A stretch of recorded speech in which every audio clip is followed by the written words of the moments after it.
Yo, what is up, friends, foes, and members of the Omni Council? My name is Daimien Kamiya and I'm the Omni King, and welcome. It is time for more Final Fantasy XII. I am excited. It's the beach episode because we're going to Phon Coast, which is my favorite area in the game. That's why I built it up as like the beach episode. It's my favorite area in the game because I just like the open environment, and it's a lot brighter without feeling kind of claustrophobic. Like some of like Psycho Woods and stuff is kind of bright too, but it feels relatively claustrophobic. Yeah, so I just like Phon Coast a lot. I also like it too because it's one of the best, in my personal opinion, one of the best easy access farming spots in the game. You know, like at least for like later game stuff, because two enemies that can be found relatively easily, provided you just have flying, you can steal and poach bundle of feathers from, and the bundle of feathers sells for about 800 each. It's very easy to build up a stack, so selling them is actually a very profitable thing. Yeah, the only other one is the one I actually realized on stream in my first playthrough of this last year, which was the succulent fruit one. Like, I'm shocked I never thought of that one. The fact that you can build the chain, go one map over to sell it, and keep without breaking the chain. Like, there's probably very few locations in the game where you're capable of doing that, where you can sell stuff. Not even just simply like out of the ease of it all, but just selling things. How many maps in the game exist? How many merchants exist on maps where you have your party active? Because if you single in as Vaan, in a city or something, you lose access to your chain. Your chain breaks. So I'm trying to think, like, permanently, you got the guy in the passage, the underground passage all the way at the top. You have the one in the Western Sands. Temporarily, you have the guy in the Sand Sea. But he disappears after the events of Wraithwall's tomb.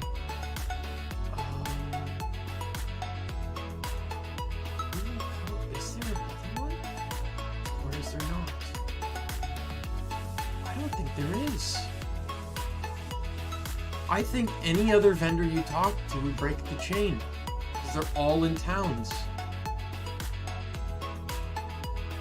I don't think there's a single other vendor out of town. That's crazy to think of. Oh, another one. In the Necrohole of Nabudis. There's a hidden bonus merchant there. He can since he's in a dungeon, obviously you can sell to him too. Yeah. So anyways, I am going to jump cut back over to the game. Let's go. I believe it's 4.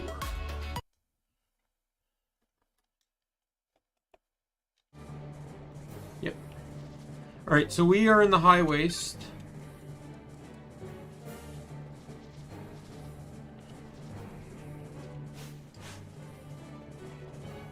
If we recall, there is a lot of things I need to buy.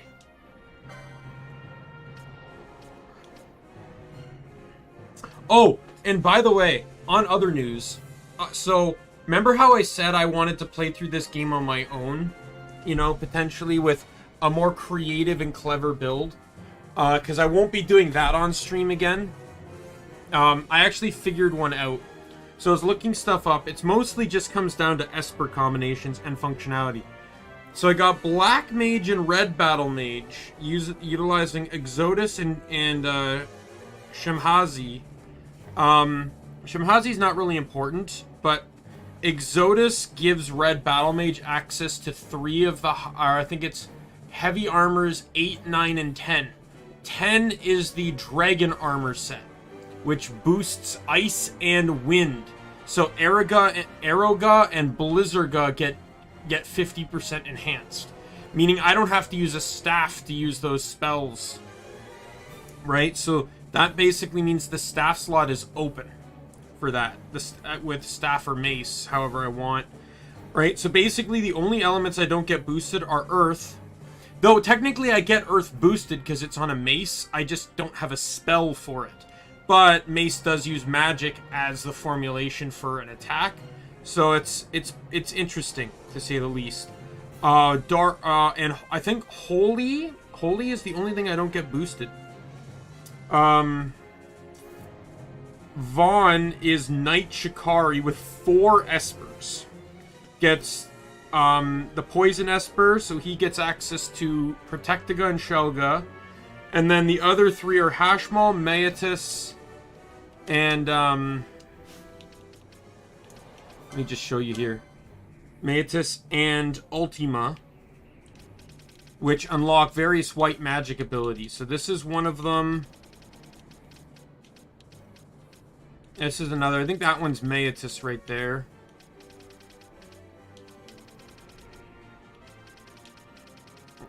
Oh, and then I think Ultima unlocks this one over here. Which I just realized I don't think I need. Because I'm pretty sure Shikari just straight up gets telekinesis. Yeah, it does. Alright, I may reassign Ultima. To be honest, there's not a whole lot Ultima provides, especially that late in the game, so Balthier is Monk Machinist with Chaos, Famfrit, and Zodiarch. So if we go to Monk, so Chaos unlocks this one, so I get access to Protectiga and Shelga. Zodiarch unlocks, I think it's, yeah, this one for Renew. And Chaos is for, no, I already said. It's Machinist. Which should we go to Machinist here? Right over here. Whoops. It unlocks this lot over here, which gives access to Hastiga. So I have access to another... so I have haste. And then I have Time Battlemage White Mage. With Zelera.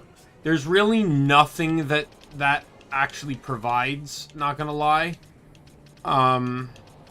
So I don't even remember what it provides.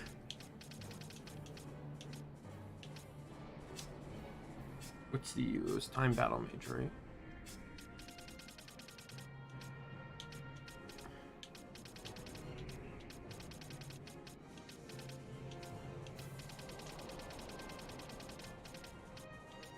Yeah, I don't even remember. Has to be something White Mage, because there's nothing Time Battle Mage gets that's of use. Unless it's unless it's one of these ones. But even then, it's still kind of pointless. And then, Ashe is Archer Foebreaker. With Belias and Adrammelech. So, what is... I don't think Belias unlocks anything here. I don't remember. I don't actually... No, it doesn't. It unlocks in Foebreaker. It unlocks Horology. This one. And then Adram, I forget. I don't think it was anything important. And then Bushi and Ulhan get Zeromus. Which I don't even remember what that one unlocks. Once again, it probably wasn't anything important. I think it was honestly just like licenses.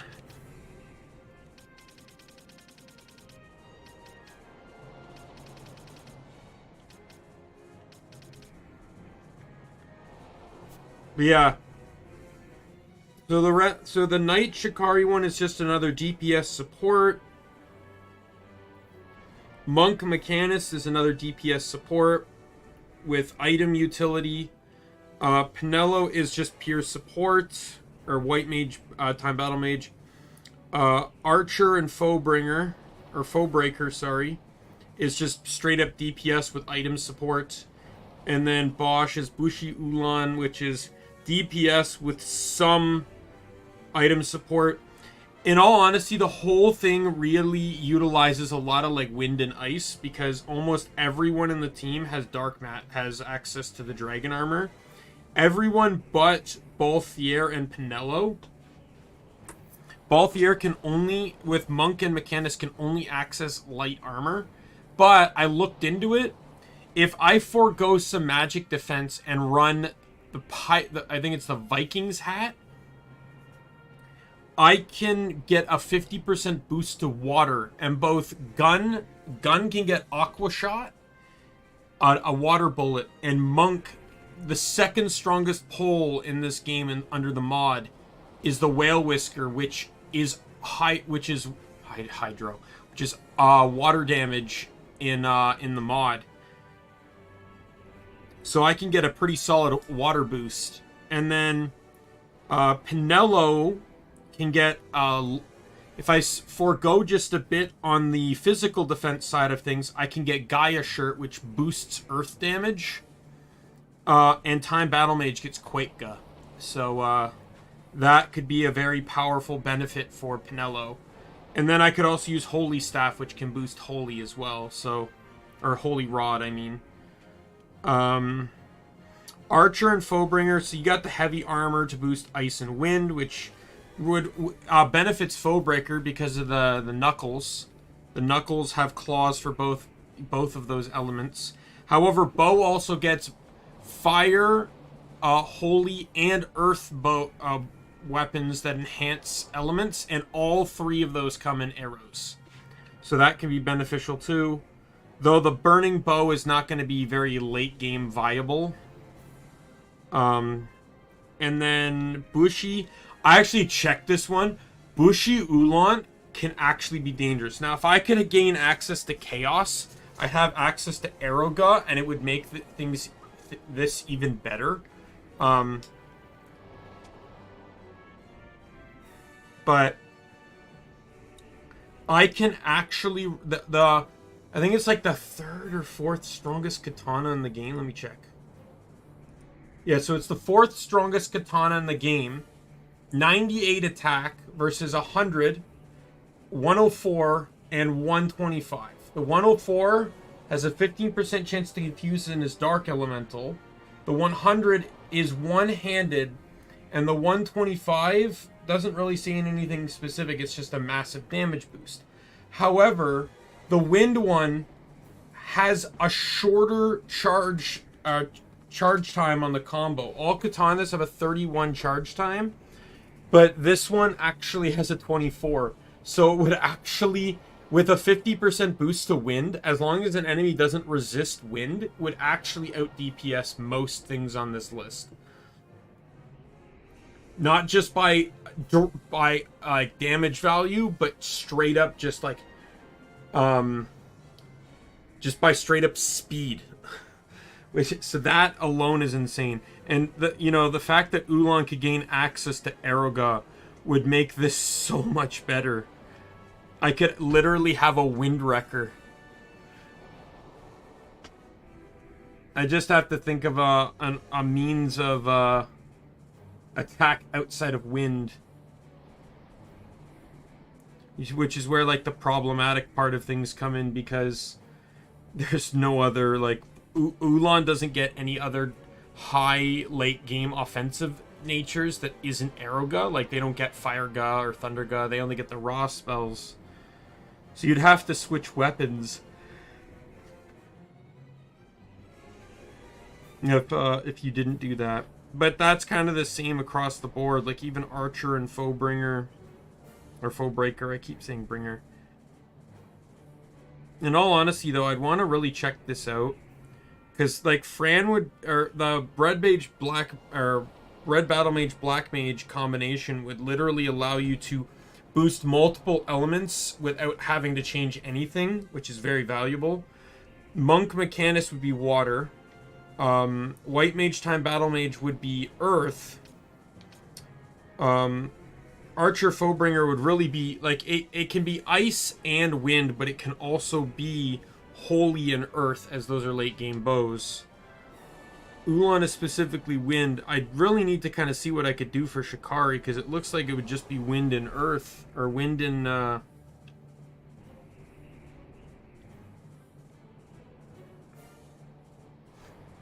wind and ice.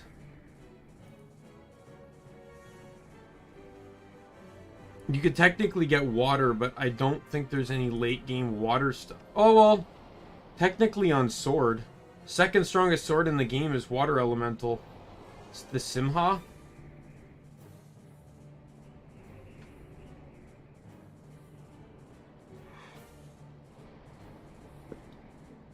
Why would you want that anyways when you can just get the Anastasia, which has a 0 charge time?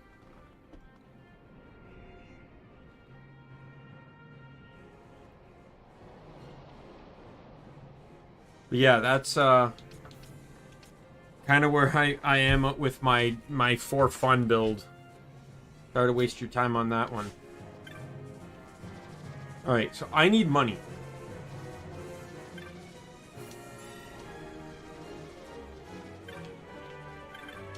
How much money do I even need?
So I think everything's leveled up then, right?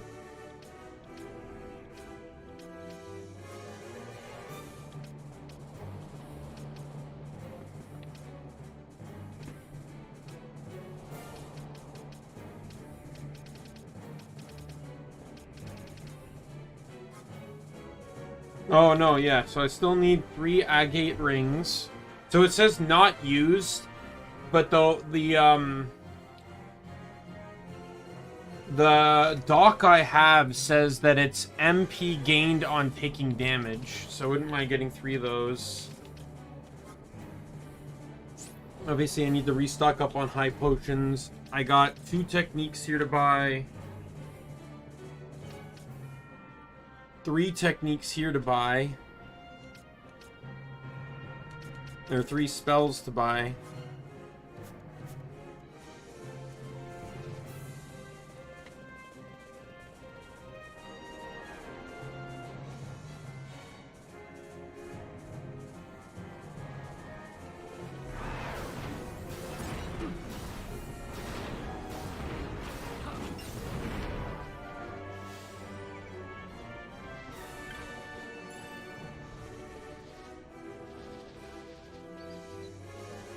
Might have an idea. Kinda sorta worked last time, so we'll go see.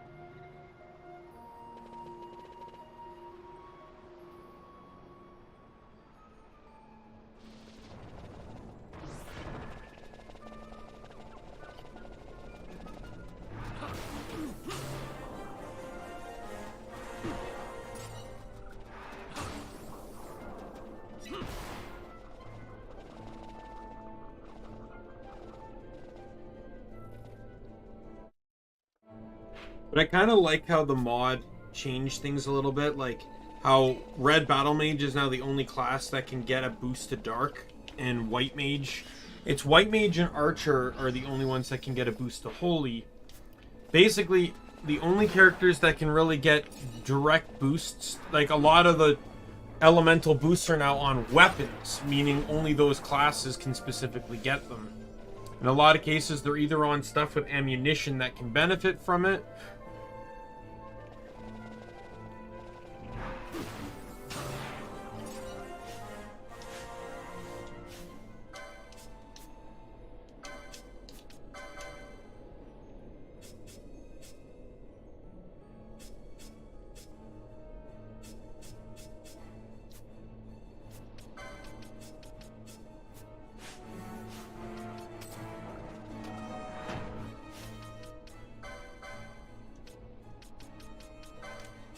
I need money, so I need steel on.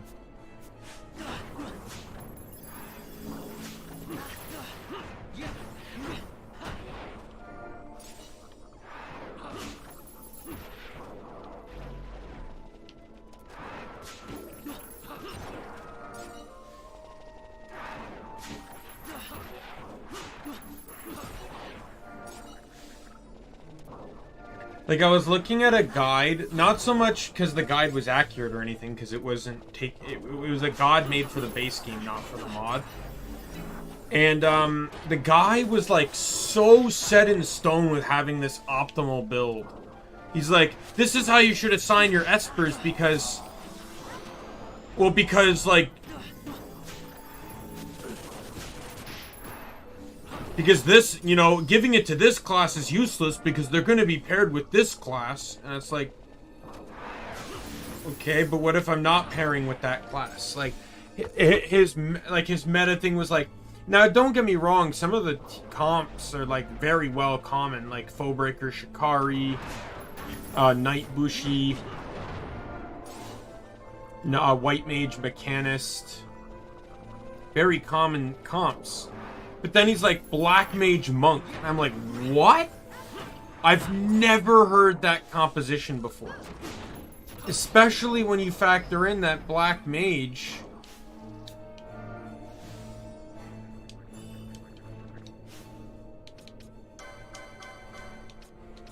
I'm just going to switch to this since all the enemies...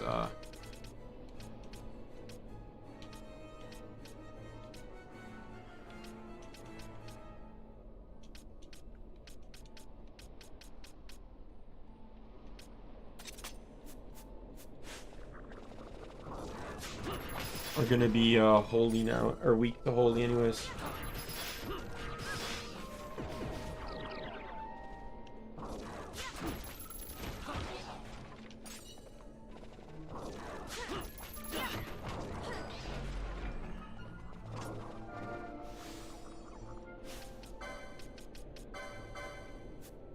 Oh yeah, the silver arrows are gonna help.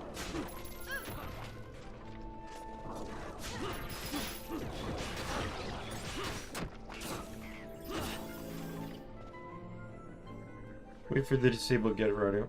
Yeah, but like, I've never heard of Black Mage Monk. You know what? I'm actually gonna look this up while I'm running this stealing loop here. The wiki page for license for each of the classes actually gives recommendations as to how some classes can work together. So let's I'm gonna load up both pages, Black Mage and Monk.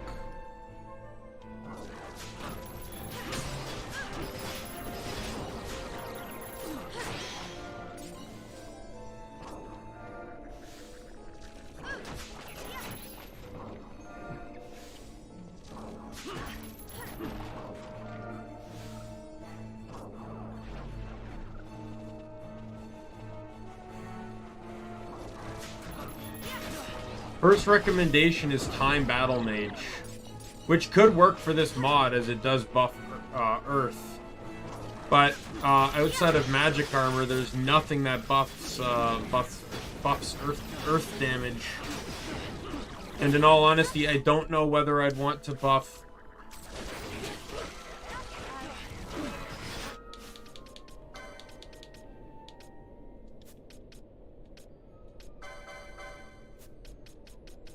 I already know stealing's causing me problems.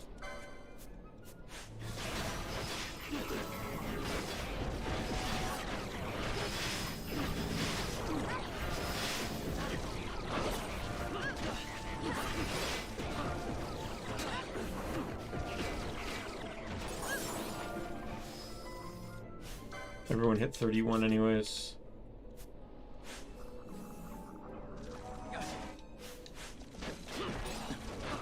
Can you not?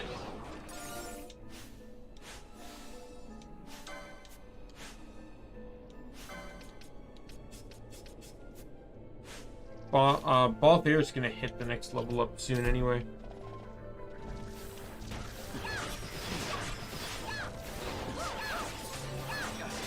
There it is. I need to make sure I'm geared up because this is the last vendor prior to Phon Coast, and Phon Coast has a huge level spike where all the enemies there are like 38 to 40 for no reason. There's no reason for that kind of level spike.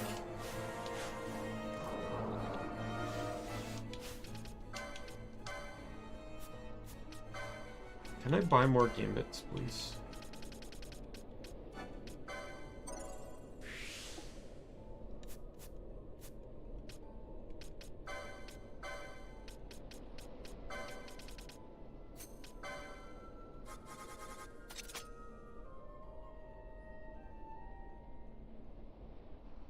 Okay, combining Black Mage with Monk gets 3 swiftness licenses, and the Black Mage is able to bypass the Esper lock on them.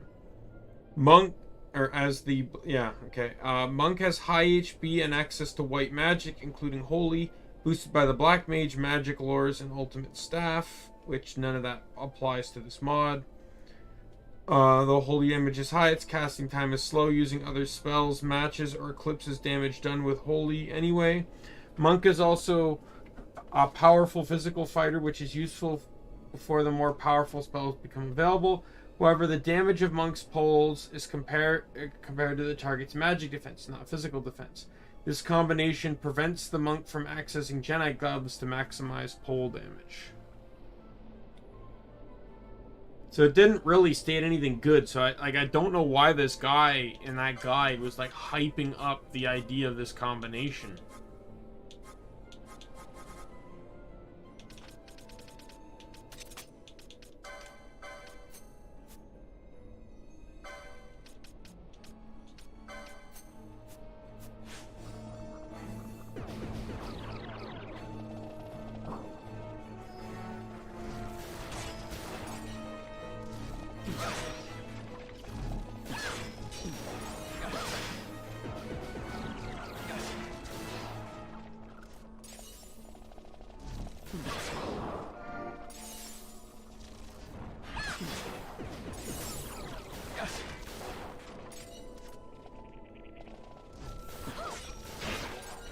Let's keep in mind, what I'm reading on the wiki is based off a base scheme, which is what this guy was factoring in. What does it say on the monk side of things? Yeah, he also talked about red Battlemage Archer, which seemed like such a weird combination too. Let me check those ones out as well.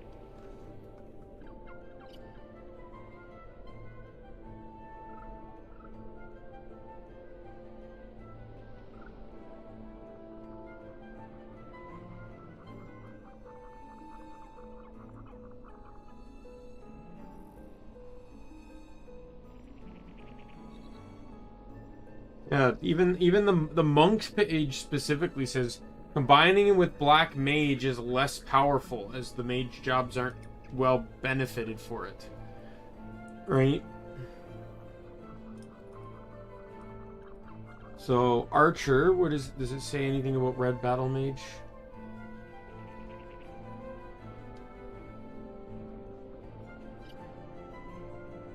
One combination with the Red Battle Mage that allows them to use the fire boosting Burning Bow to enhance the Red Battle Mage's ultimate spell Ardor, particularly on oiled enemies.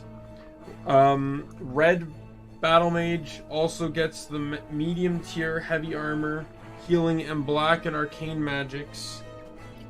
Getting Exodus for red Battlemage can open up heavy armor 8, 9, and 10 for itself, but also heavy armor 10, 11, 12 for the archer without needing Shemhazi, and vice versa, since 10 is active on the archer's board.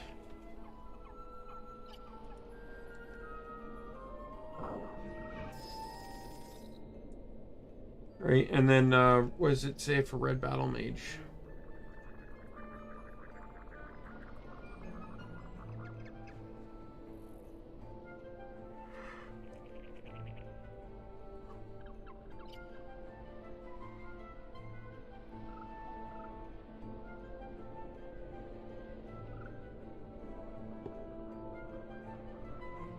I don't even think red Battlemage is here. Or no.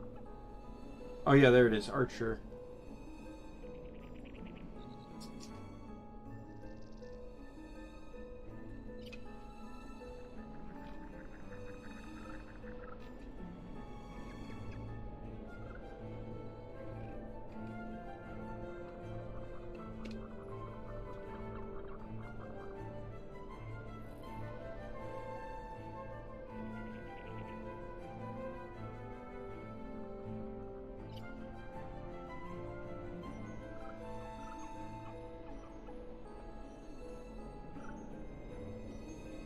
It's an interesting combo, but it still doesn't really seem to provide much.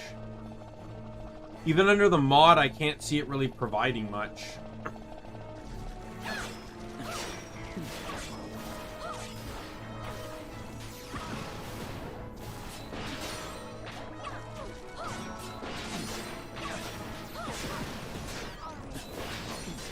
That's a rare game.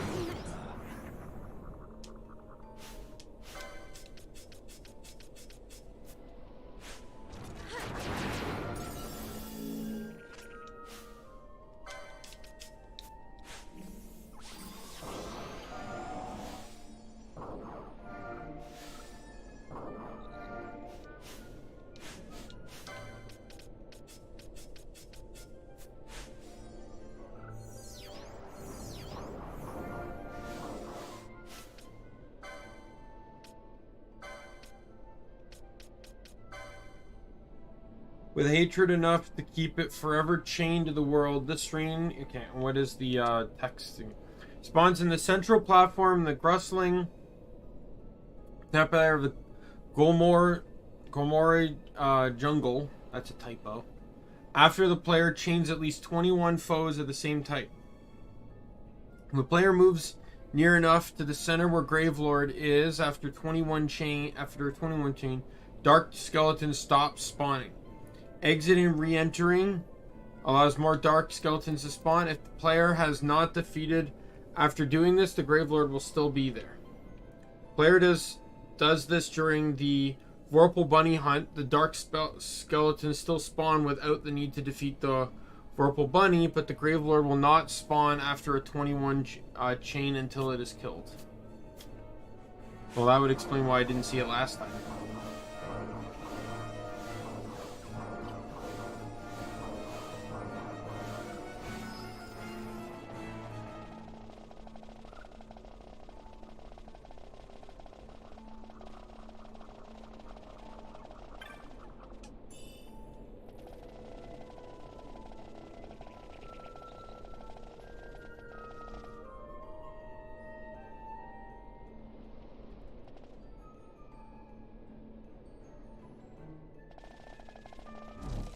There we go.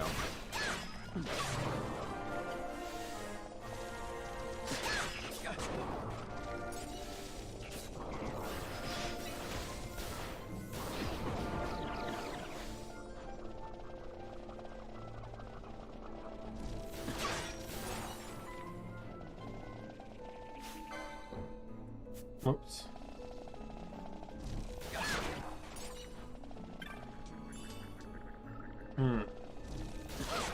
Yeah, mostly just fighting these guys because they drop the they can drop some pretty good stuff. What's that? What's that?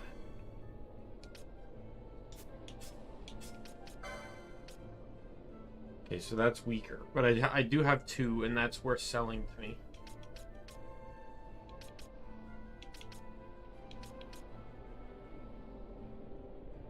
I think I also need another diamond helm, I guess.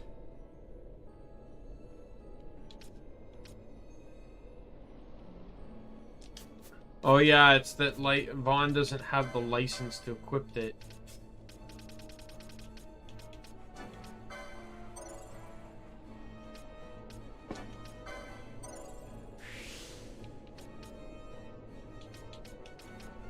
He also didn't have the sword license either.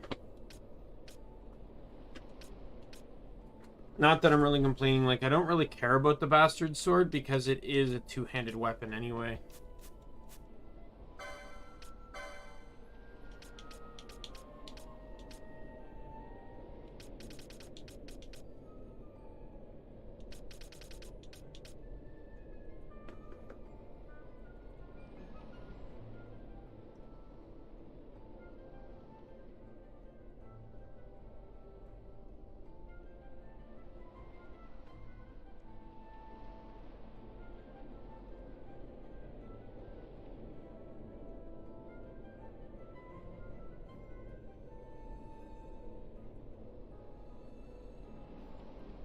I'm curious. I know, let me check Magic Wars here.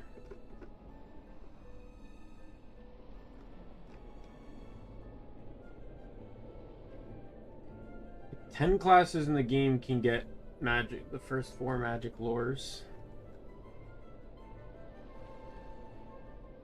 Black Mage gets the most, White Mage gets the second most, Bushi gets the third most, and then Red Battlemage. Actually, it's got me thinking.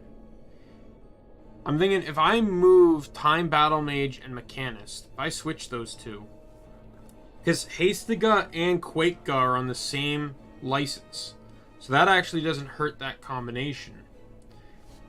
I could then combine Bushi and Machinist as the entire combo. I just gotta check one thing, and this is going to be very, very instrumental. Well,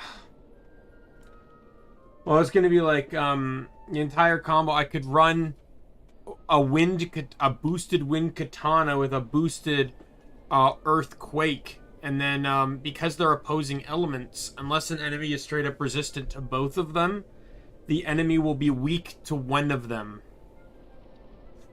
But the problem with that is that the only thing that boosts Earth in the game that isn't a weapon is a Mystic Armor, and it's a chest piece armor.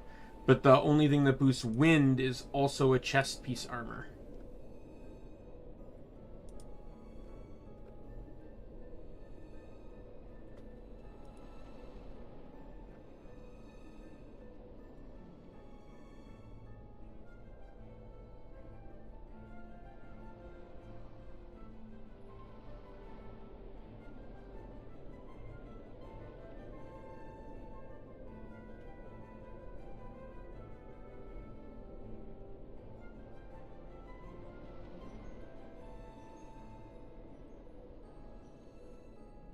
Oh no, it could be an option though. It would allow me to have 2 boosted Geo users.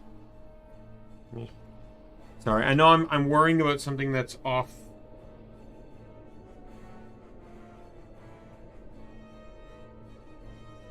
That's not even going to happen on stream.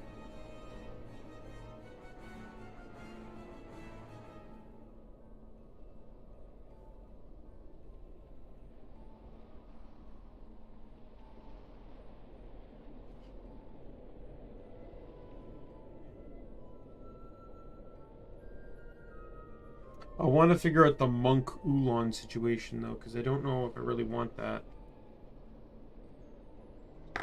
Though I can still get boosted water, and I can still get boosted, like,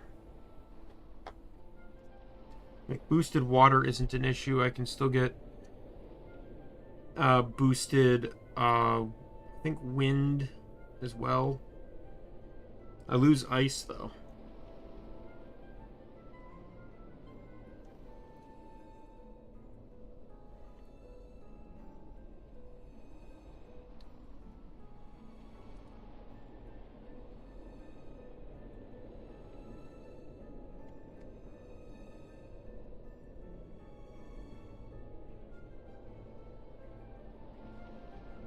Does get me Aeroga though, because I'm running Chaos on Monk, which would also be on Ulhan. Like getting me access to these.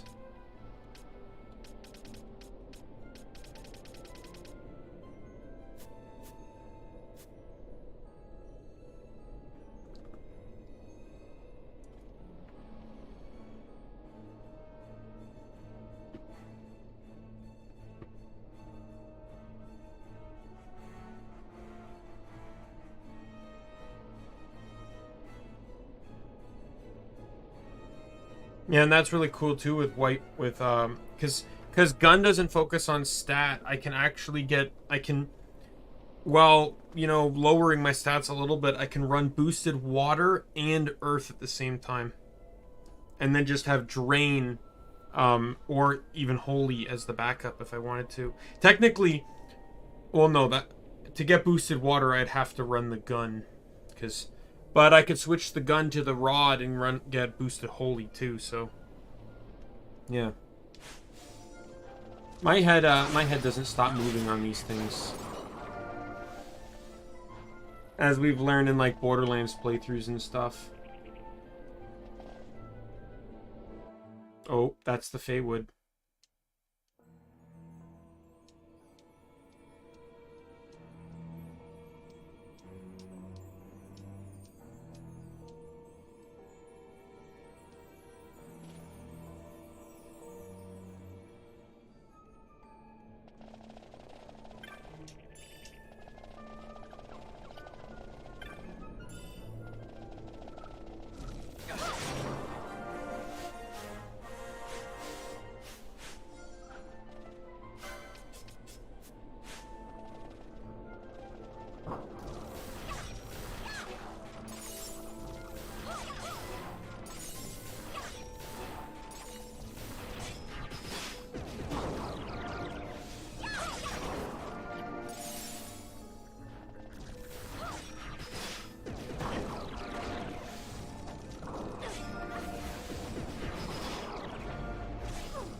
Yeah, so but thinking of this, I'm actually now looking at my team here. So what do I have?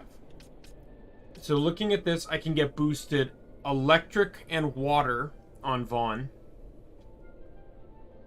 And ice and wind, but I don't really know. Well, wind could apply to gun, water can apply to night and gun. Balthier can get boosted the same as Vaan, using spears and pole arms. I can third strongest spear in the game is wind. Fourth strongest spear is electric. So I got both of those. And then the second strongest pole in the game is water. So I have access to all three of those. Fran is white mage archer, so I can boost holy and earth off of weapon. Sadly, I can't boost the spell per se, but I can still boost those. And then through armor, I can boost water, electric, and earth. So theoretically, if I run the Gaia outfit, I could boost earth and holy by keeping the specific holy boosting bow in my hand, right? And then through light armor I can boost electric, which is also on arrow. So I could just change ammunitions if I wanted. There's no means of taking advantage of the water boost though. Red Battlemage Foebreaker, so that's Geo, Dark, Electric. Though Dark is Geo. Earth and Electric are exclusively on weapon, and there's no way to take advantage of either otherwise. Like I can get Thundera, but I can't get Thunder Ga unless I get lucky on an Esper. So, and because I don't I can't equip light armor, I can't get it. I can only get it on that one weapon, on the mace. So I can't carry over to Foebreaker, who does get an electric claw. But I can get wind and ice. And as I said, I get dark. And because the maces boost themselves, which they already have their own element on them, they can get much boosted damage. However, boosts do not stack, so the Geo outfit and the Geo mace will not benefit from each other. Black Mage Shikari, so I can get a boost on water, electric, water, lightning, and Geo. I have no means of benefiting from Geo, but I can benefit from both electric and Geo, or electric and water. But it's also Black Mage, so it basically gets a boost to every element except for Dark, Holy, and Earth. So, which it can't utilize any of those three anyways, outside of being able to utilize a ninja sword that can do dark.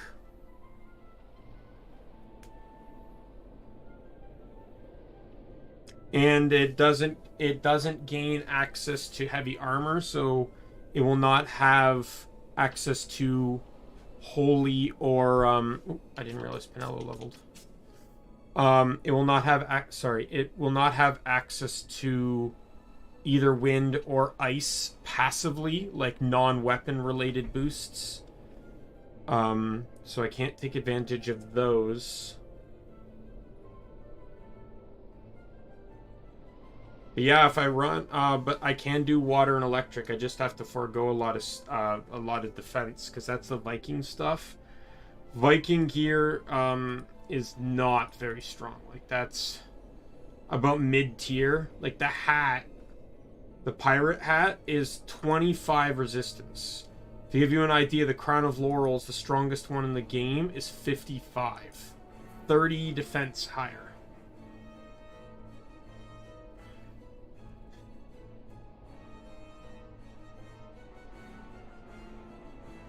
And the Viking coat is 27 defense, while Brave suit is 57. So they are 30 defense weaker. And this is a game where you don't have your own defense stats. So that is a massive damage drop. And accessories I don't think can help that much. Like you got the Ring of Renewal, which can provide 10 to each. That's still, like, it still doesn't really apply too much.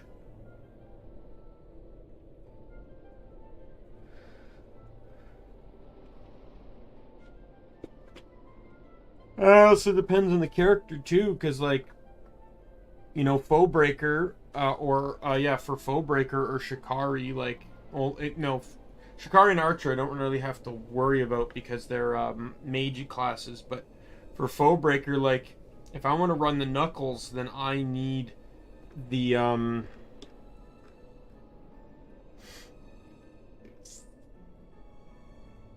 Germanized boots equipped, because that boosts speed, which is an actually noticeable amount of damage for those weapons. Time Battle Mage Bushi can boost wind using the strategy I talked about before. Can also boost ice, which doesn't get access to. and can boost Geo, which it also... Well, actually, it does get access to Geo. The spell. That's literally the combination I wrote down. Bushi time Battlemage. I can make that work. With a Gaia robe. Oh no, yeah, they're both chest piece armors though, so I'll just have to be careful. Probably switch as needed. I'll probably run katana though more than anything. I don't know when dragon armor becomes available for purchase though. Shikari Black Mage, I already went over that one, yeah, so. But that's good because I can put the Gaia armor on Penello when I go fight Chaos. Because she'll be very valuable. Vaan could potentially be too, but the big problem with Vaan is just that he doesn't have any magic bonuses.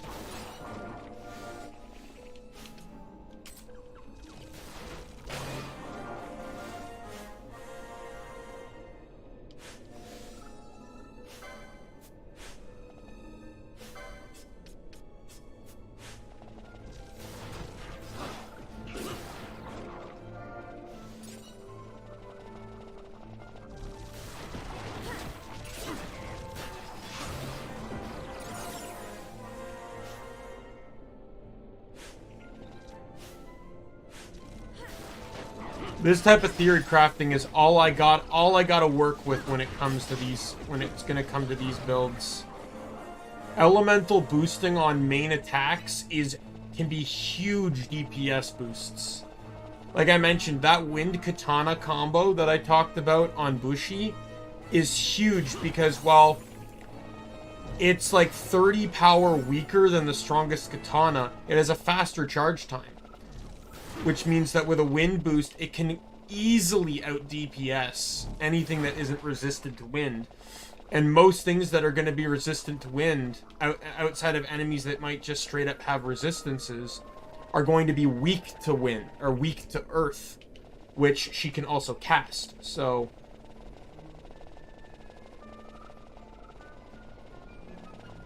how am I doing on the items, by the way, the loot? I have 49.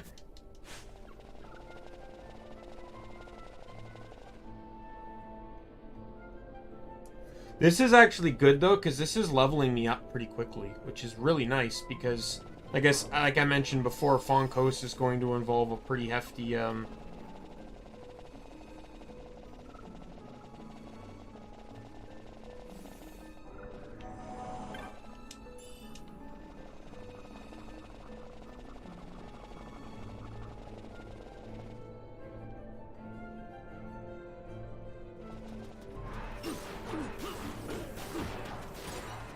I'll just...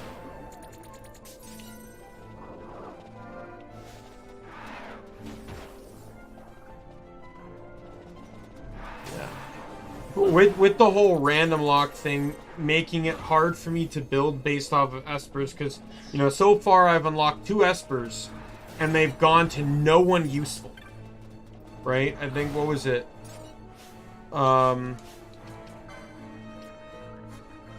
Ashe got Belias and Fran got Mateus, and neither of them benefited from those Espers. So, there's very few Espers that benefit more than just a couple people. So, a couple classes.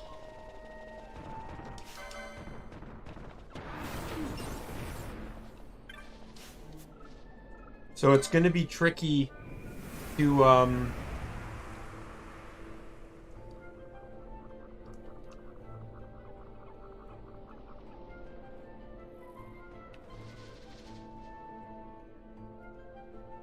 I just realized, because of Time Battlemage, Bushi will actually have access to, non-elemental magic, too. Because of Drain. Where's Green Magic 3? There's 1, there's 2. Oh, it's just 2. Boom. Non-elemental magic. Look at that.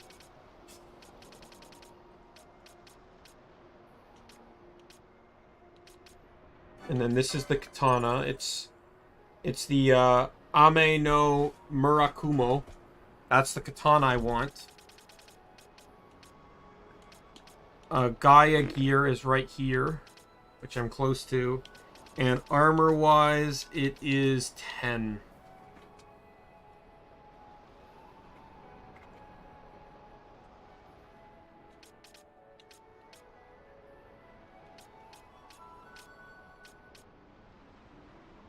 And then there's the Quakeca.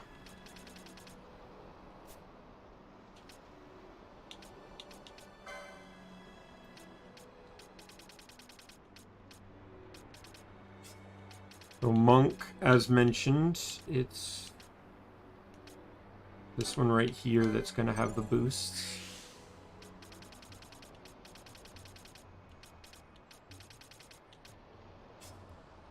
I should really try to go for Espers on all those that don't, or not Espers, quickenings. Where's my quickening sheet? Here it is. So Fran just needs quickening 100, which I believe is this one over here.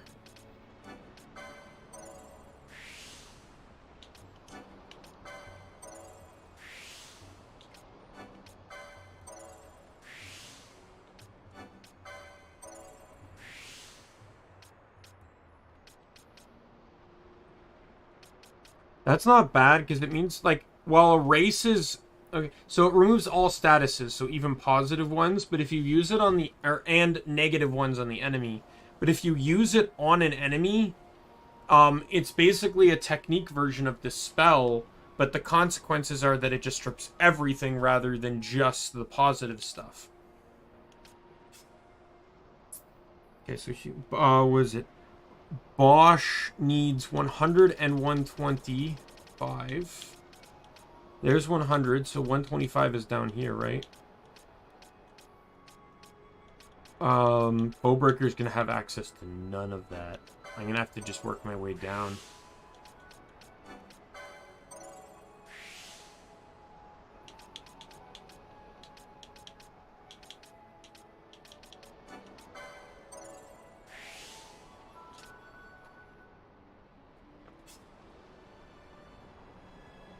Ashe needs 75, 125, and 50. There's 75.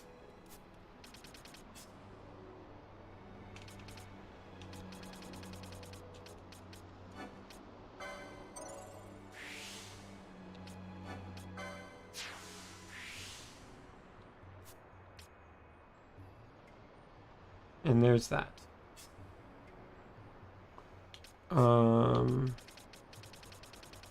Vaan has all three of his. Balthier has all three of his. Penello has all three of hers, right? Yes. Fran just needs to buy that. Basch needs to get to his. And Ashe has all of hers. Yeah, so just 2 people need their quickenings. So...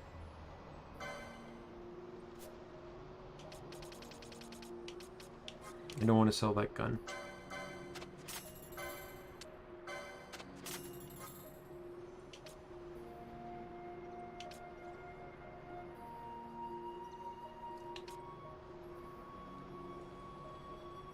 Yeah, these are going to be super useful on a couple Espers.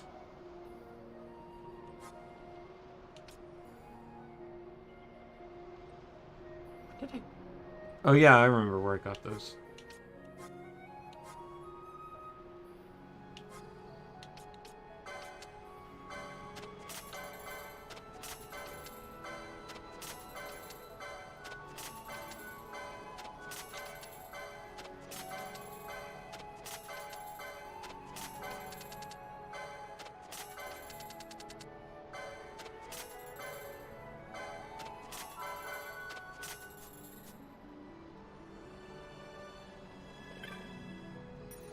Okay, so that should be enough.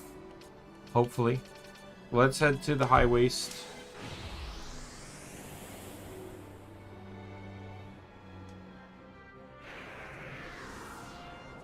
We'll buy all, like, the techniques and stuff first.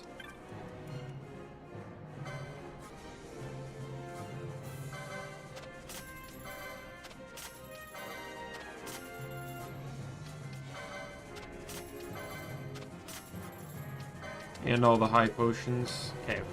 So I don't have enough to get the agate ring. But likelihood is that I'm probably not going to equip it anyways. So, you know what? We'll, call it there. This is the, pirate hat and the, Viking hat. It says element none, but the guide says something different. The book I'm looking at says something different.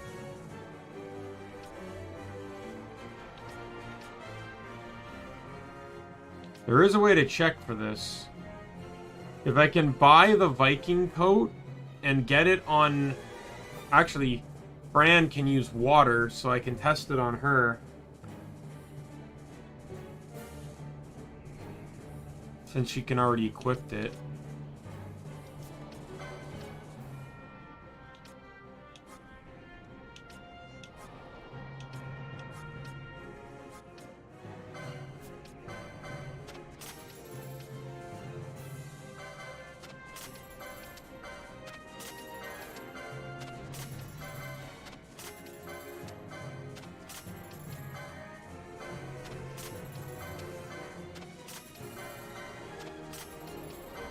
I keep dispel motes because they do end up with some form of worth. I don't care about anything else though.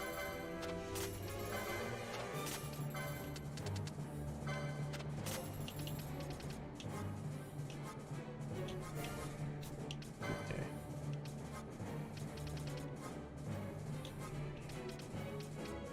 I can also try it with the pirate's hat because the guide here says that the pirate's hat is what boosts, no, Viking coat boosts thunder, the pirate hat boosts water.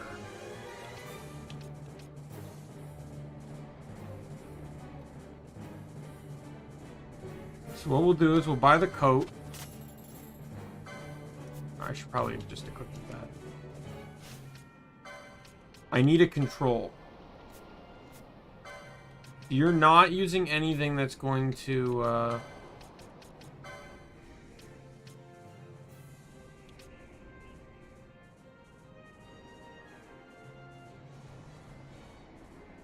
Oh, wait. I'm an idiot. Fran's the white mage. Ashe should hopefully have enough license points to buy this, though. Yeah, there it is. Okay. Alright. You have the storm staff. So I need you to equip... We're just going to give you the flimsy blade for now.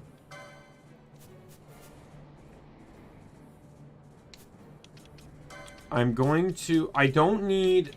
Because I'll just go to like the Ester Sands or something. Something with really weak enemies. So I can just get a control...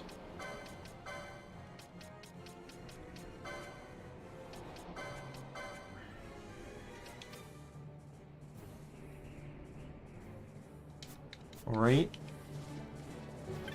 Or like Giza Plains, since I can just go to Ravenaster.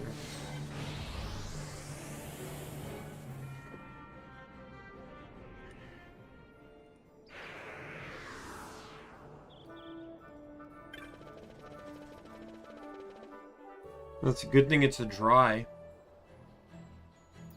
Okay, so here's a hyena. I missed that entirely. I'm gonna have to play on slow just so I can read the number better.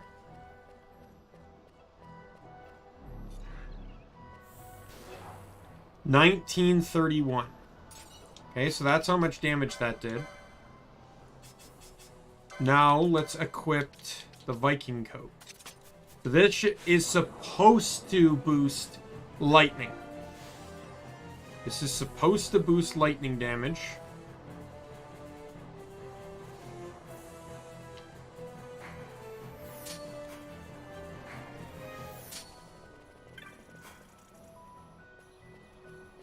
So it should be higher than 1900. And it was. That was about 500 damage more. Which isn't really the 50% bonus that it's supposed to be, but I think that probably came from the drop of magic that I lost. Yeah, that's a massive magic drop. Holy fuck, that's a massive magic drop. Even small numbers mean a whole lot, I guess, in this game. A lot more than I thought they did. Alright, but yeah, so I was indeed correct. So I'm not actually going to sell that piece of equipment. As scary as it might be to what it might do to my characters. Upon equipping that, but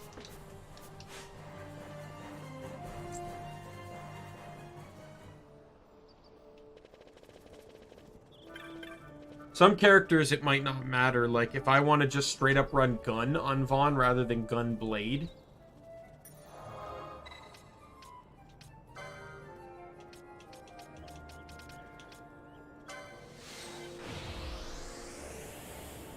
But yeah, okay, so I've confirmed that the guide is right, even though the docs I have on this are correct, even though the game itself does not state otherwise. Because the thing is, I have an additional mod where the guy specifically updated the text on things to make it include more information.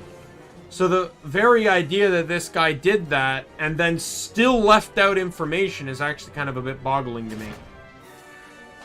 Oh. Should probably get my teammate. And I should probably give her the staff back.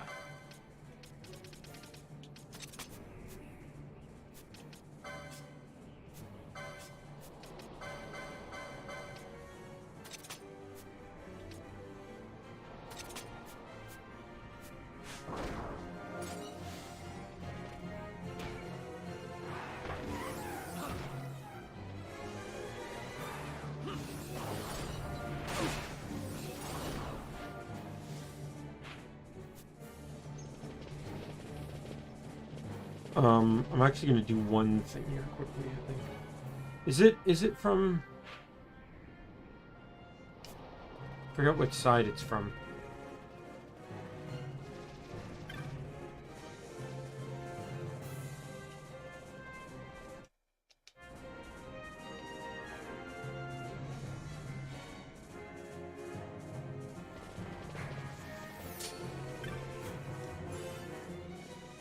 Yeah, it's from the other side.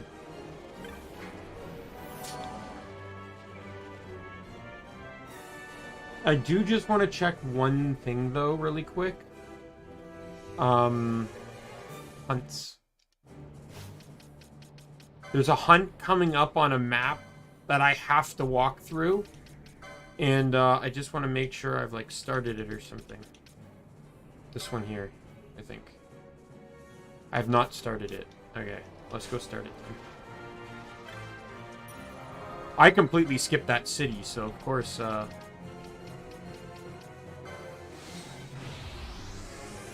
Of course I wouldn't have started it.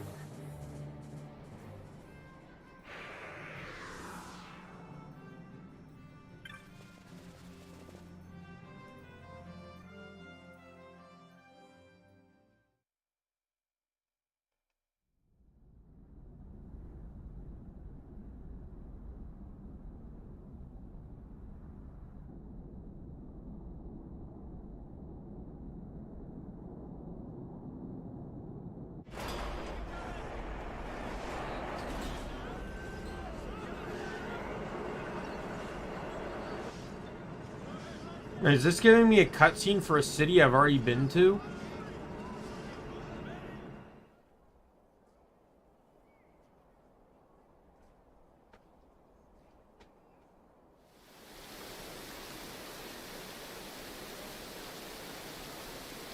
I've been to the city. I've been to the city at least twice. And now I get the cutscene?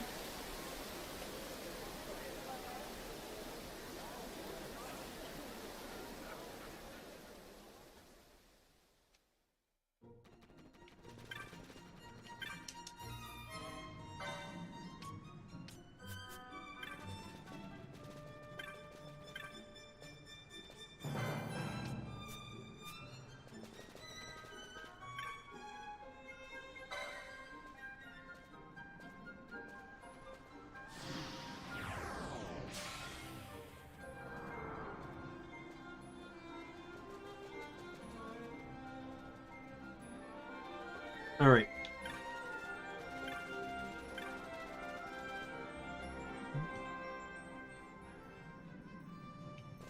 If I level up enough to, like, I could probably actually go, take on, what's his face? The, electric Esper, too. Once I get to, Phon Coast, maybe I'll, because I know that Esper is level 30, so I should be able to take him. Especially if I go at him with a bunch of, ice. Like, the raw spells will still be in effect, so Basch and Fran, or Basch and Ashe can really do a number on him that way.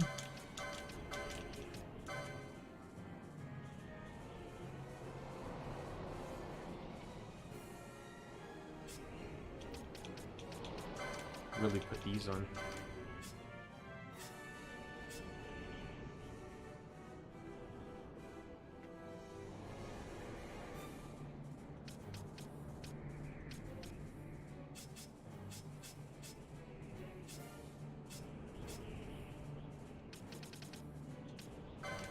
Put the steels back on too. Well, I can change this because I'm no longer using that sword.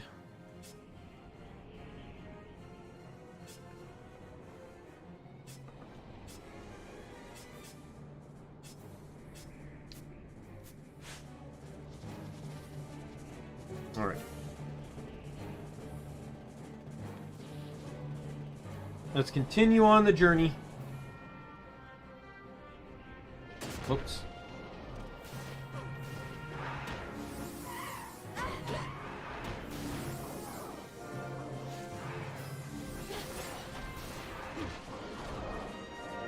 But even if I reduce my stats, it's still clearly evident that yeah, they throw wine at you and it berserks you.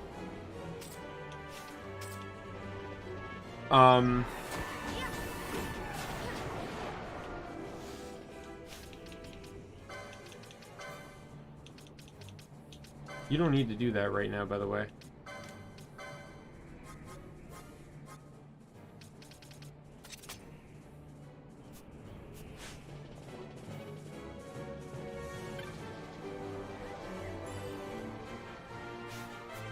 Shortcut!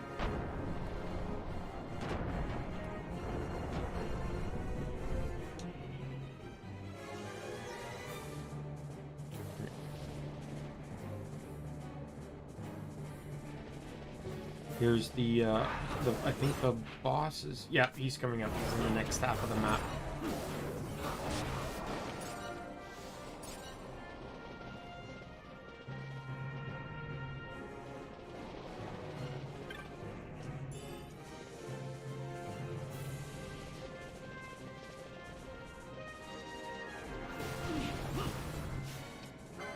White magic spell on you.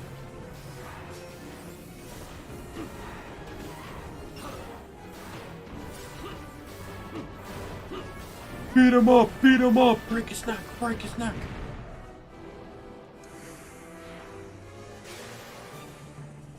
Better the 3-6 Mafia. And Mark Henry. I don't actually listen to 3-6 Mafia, so it's more of a Mark Henry thing.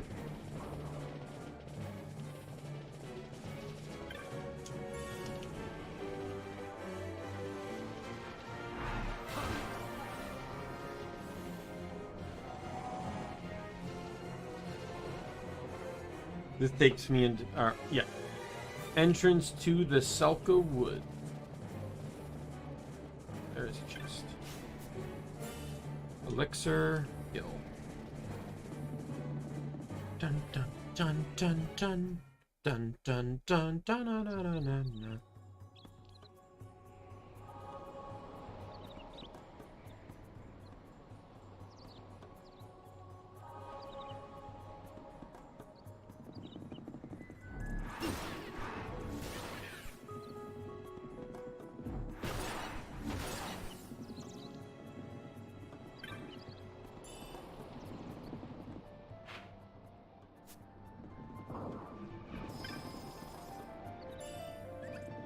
We do have to find the,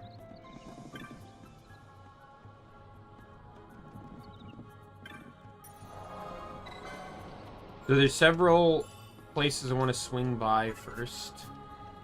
First and foremost, though, I'm going to head to the right, because that will lead me to the map.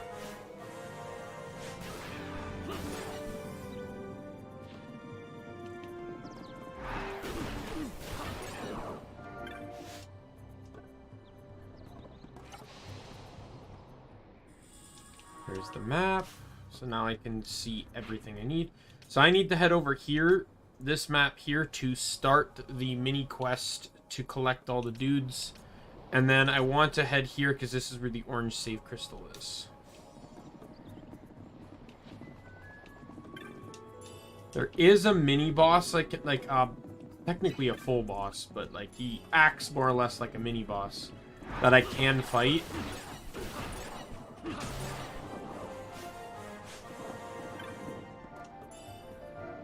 Matter of fact, since the orange, I could actually...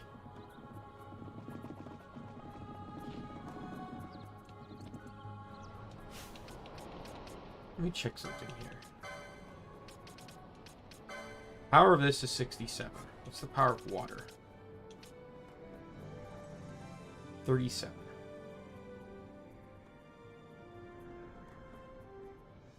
That's useless to me.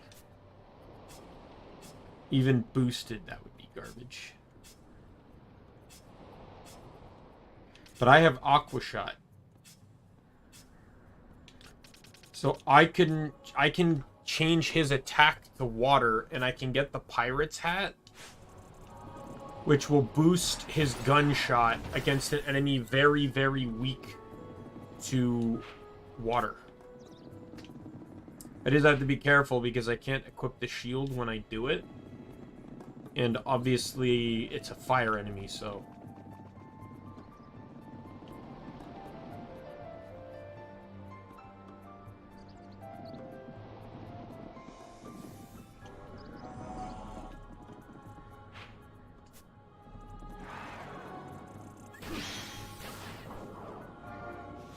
I don't think I have any means to additional water damage. The problem with this boss is that he can cast Renew, which fully heals him.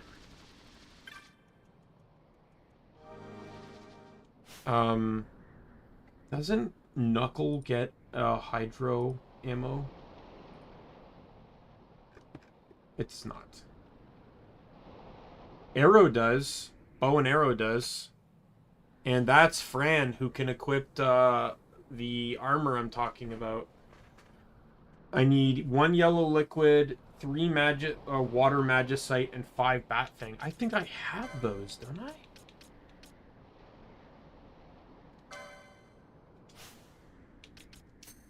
I do. Alright, so if I get 2, if I can get 2 pirate hats.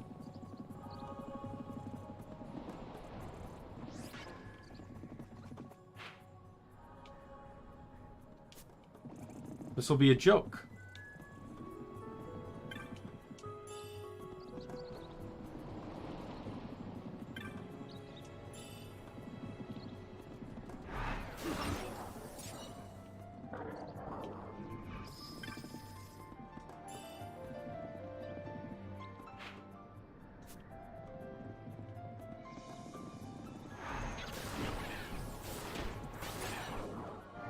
I just should make sure that whoever is going in as the third is someone I can put, that I can give a shield to so they can resist, so they can resist fire, and someone I can put decoy on so the other two can dish out as much damage as possible.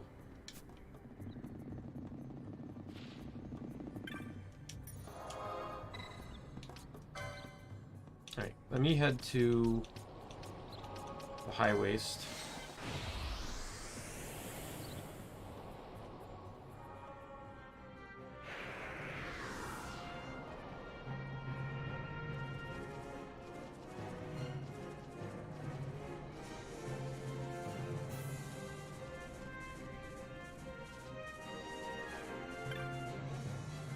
What katana do you sell?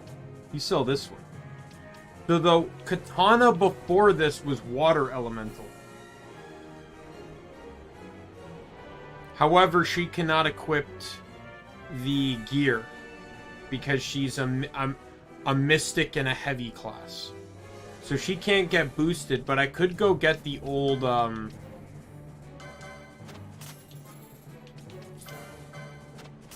I could go rebuy that old katana from presumably Mount Baromesis.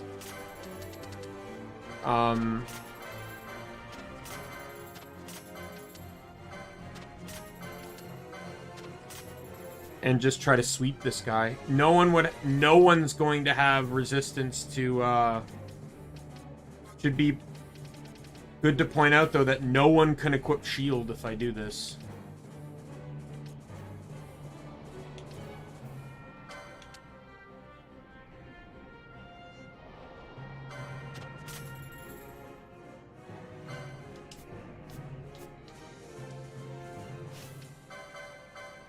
But we might just be able to DPS him enough that won't matter. I need licenses. That's what I'm looking for.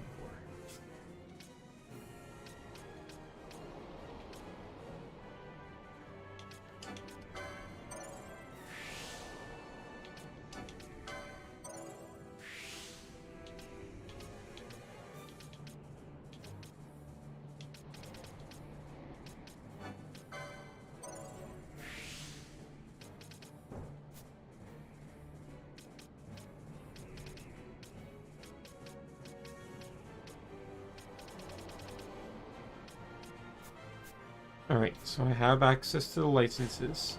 Now I just gotta go to Mount Baromesis and buy that katana.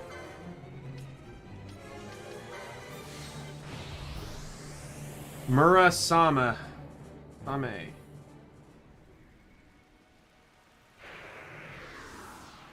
The dynamic change in music is still kind of creepy to this.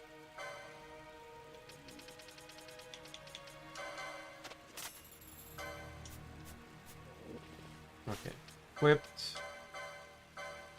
I don't know why I didn't just equip it in the menu, but Aqua Shot, Pirate Hat, Bamboo Arrows, Pirate Hat.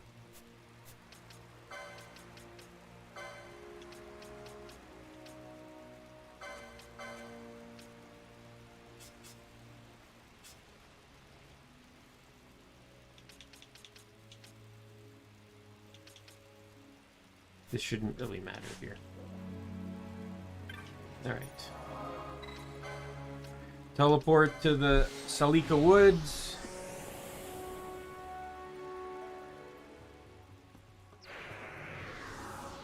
So yeah, so I have no fire resistance going into this, but... Party... Oh, you're staying.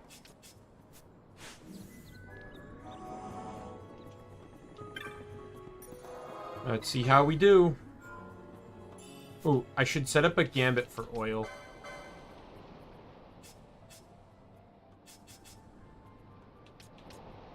Okay, I have one. Vaan has it.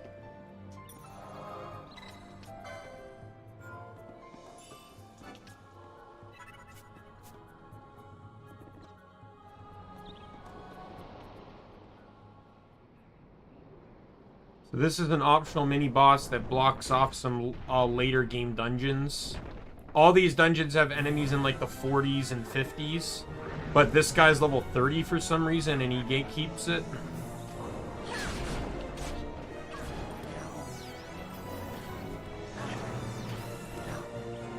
Can we please talk about how he is just like decimating my team? Like, he can't even get a handkerchief down.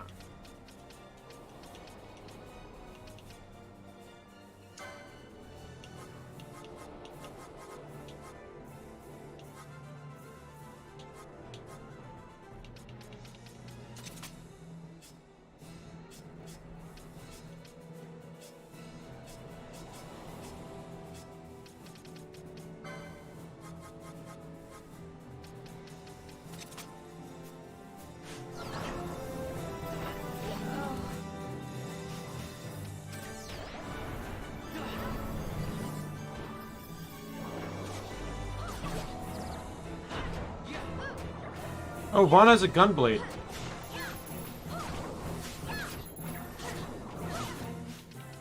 I'm gonna disable the stealing gambit. That's actually an exploit on this guy too, because you can leave the fight at any time. And basically he has a very hot, like,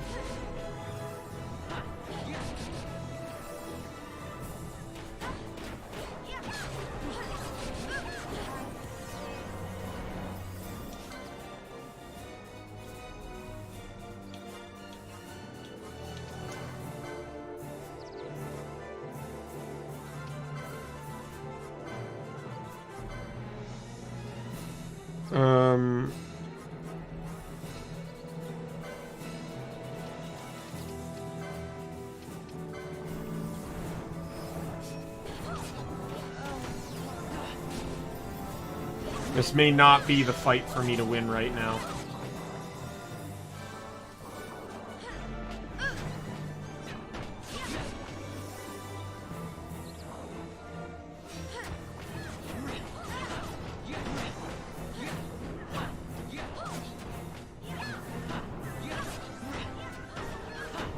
Oh, I almost had him.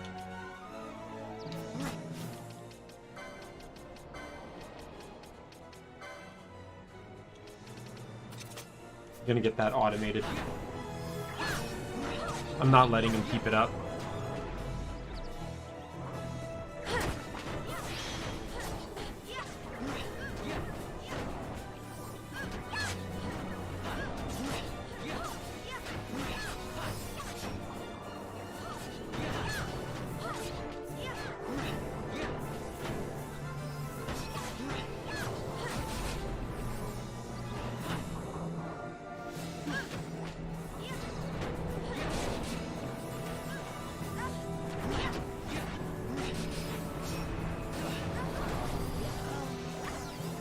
Oh, we're in this boat again.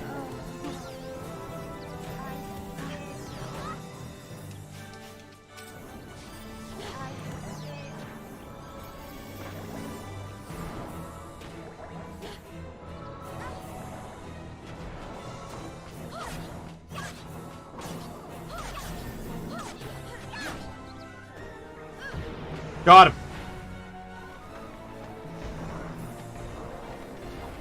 He's actually vulnerable to disease. Interesting.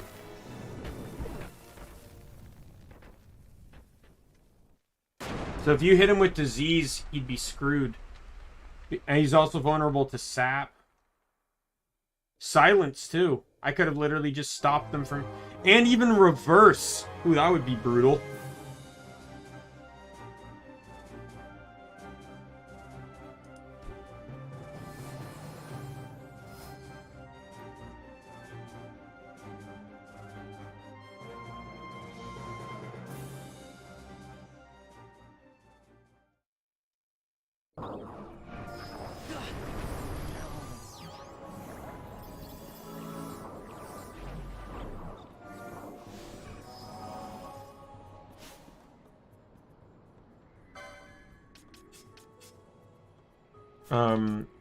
So let me go back into gambits now, and we can adjust this.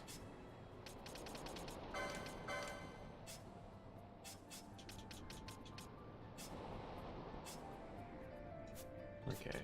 You can go back to your other katana now. You can go back to... You know what? I'm just going to keep it right now. Gambits.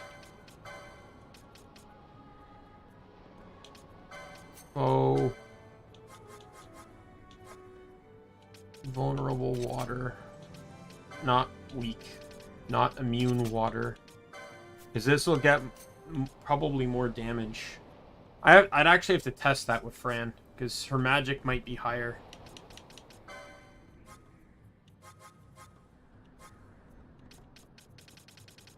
Vulnerable water. And you don't have any other means of attacking, right, Phon?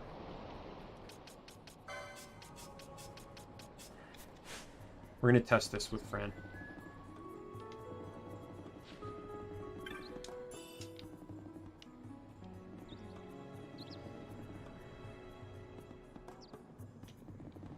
Yeah, this guy is used as for a money exploit, because you can freely leave his fight at any point in time. So what you do is you enter, steal.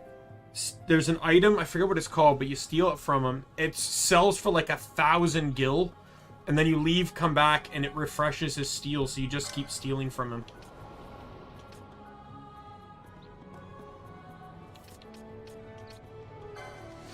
I had the Rabbinaster again. Could still be the dry, so...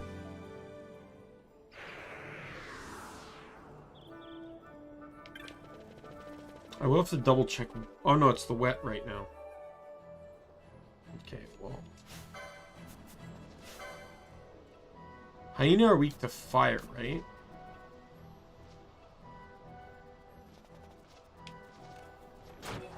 That was 24...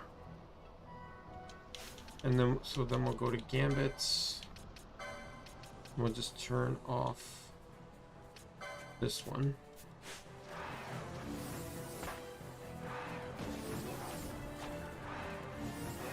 Oh, that was like 1,000 more damage on the bow.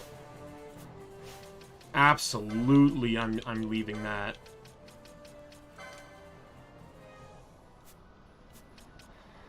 All right.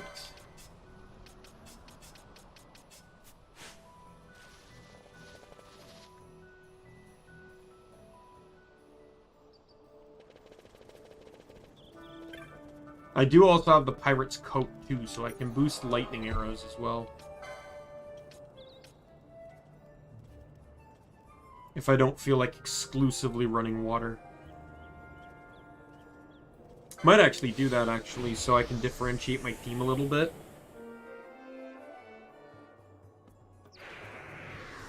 I have Ashe running lightning right now just because it has no charge time, but maybe I'll switch her to fire.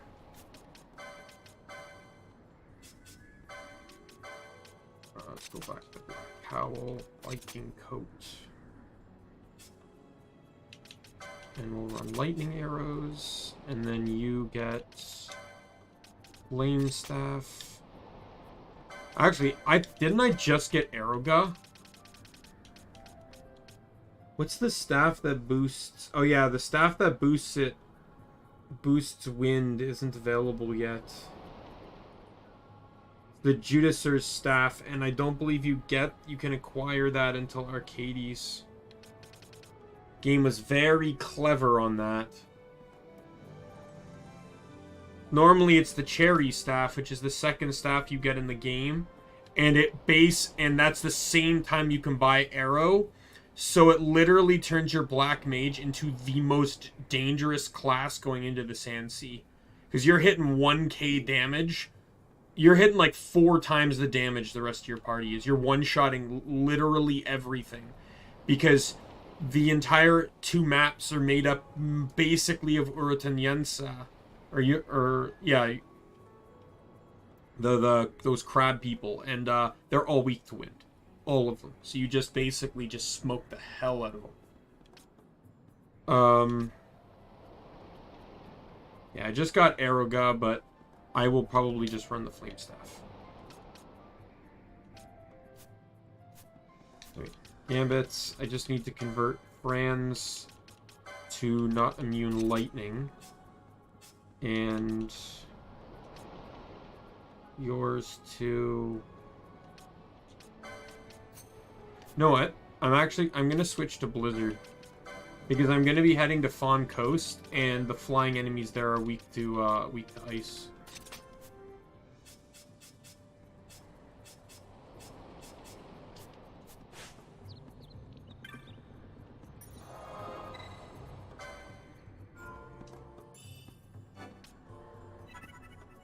There is an enemy coming up. There's a hunt. I might be able to manage it.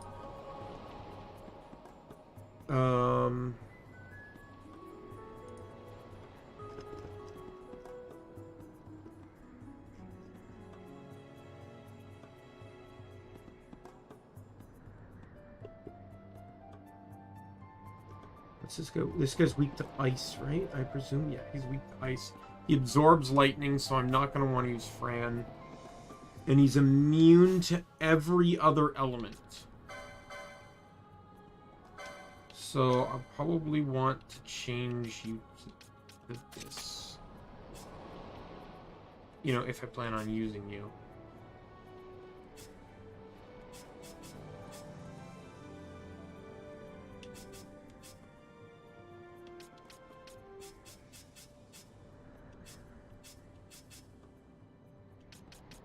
Get offer shots out. I got other characters I can use. Like Balthier and Penello.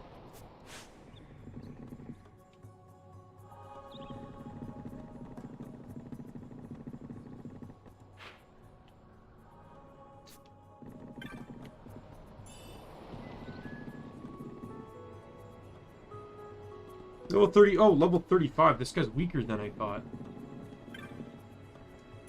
That guy right over there.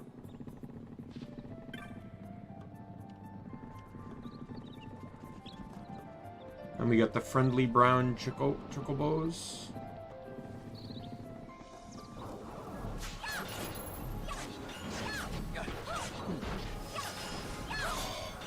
Ashe. Ashe. Give him a break, Ashe. Oh my god, Ashe.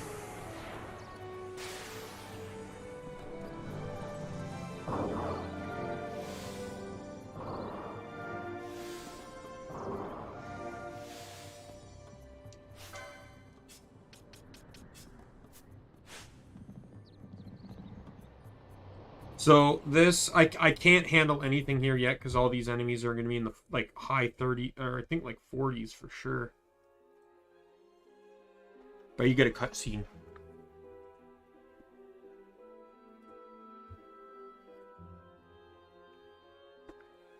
This is all that remains of Nabudis. 2 years ago it was destroyed utterly by a mysterious force. The work of the Midlight Shard. This? In just 2 years? How? As the Dawn Shard brought down the Leviathan and her fleet, a fell mist spilled forth. It is like the same thing happened here. The Nethicite's mist has corrupted the life of this place. It is a necrohol overrun with beasts. We tread here on a fool's errand. We'd best turn back. This was a very important place to go to in the PS2 version. Is it revenge that you desire? Yes or no? Not this way lies the capital. The road to Arcades leads east of Silikawood, beyond the Phon Coast and Sita uplands. Now you get this cutscene regardless of when you enter here.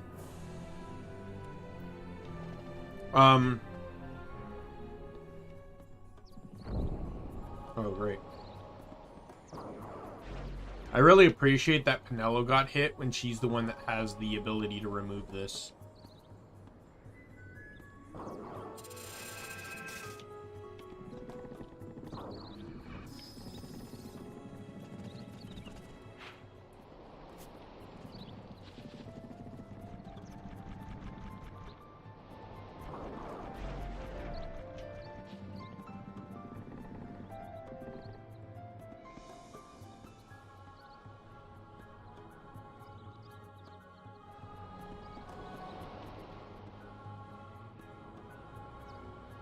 Pointed trace. This map right here, there's a technique on it. I don't know if I picked it up. I'll double check. I have to go back that way anyways.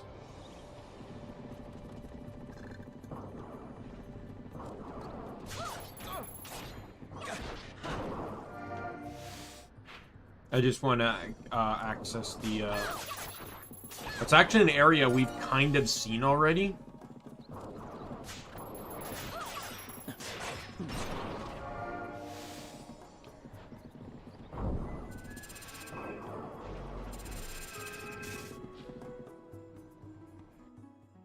We don't get a cutscene though, but we've seen it before in a cutscene.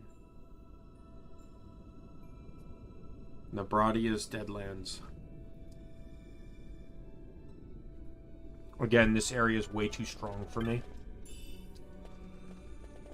Kind enough for them to give me a potion, though, be level 43. But yeah, in the original PS2 version, there were, I think, 3 or 4 areas in the game that had chests that you did not want to open. If you opened any of them, they prevented a set of chests from spawning in the necro hole. In the necrol. So if you didn't open them, those chests wouldn't appear. And when those chests wouldn't appear, you'd have access to, or when those chests did appear, it was mostly just garbage, but in one of those chests was the Zodiac Spear, which in the original is the strongest weapon in the game. It's been nerfed in this game. The mod nerfs it even more.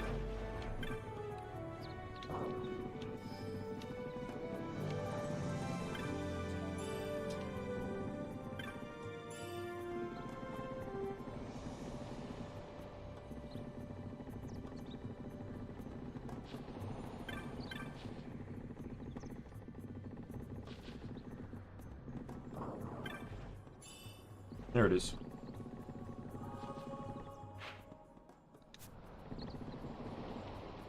But yeah, in that game, it was super important to get the Zodiac Spear, because the only other way was, like, a percentage of a percentage in the second Hennessy's mine area, mine's secondary area there.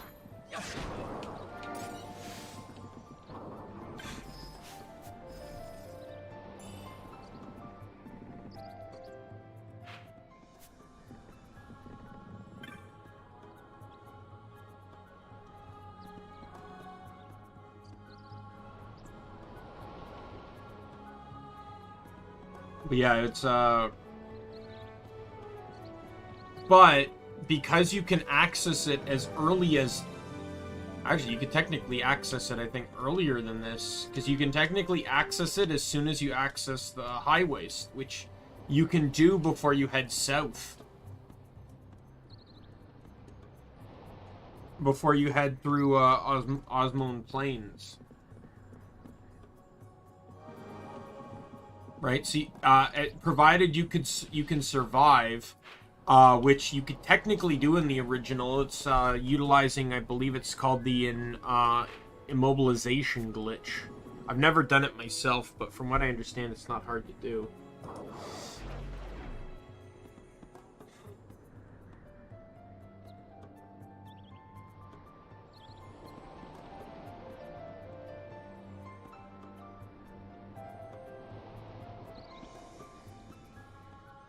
Here it is, there's a wiki page on it. Immobilized glitch is a glitch in Final Fantasy XII. It works by having a party of 2 characters and immobilizing one of them with either immobilize, sleep, or stop. By using the other character as party leader, the player can head off, and once the immobilized character disappears off map, one can trigger the glitch. When the player comes across an enemy, they switch the leader to the immobilized character, and then immediately switch back to make all enemies in range disappear. Since the immobilized and moving characters will end up separating from each other afar, by switching one active character back to the reserve, going back to the map, and then activating him or her again will virtually teleport that character to the leader's position instantly. This trick is useful in areas like Garovegan, where some gates are located at the dead end of branched routes, or for retrieving a treasure chest and fleeing the scene immediately.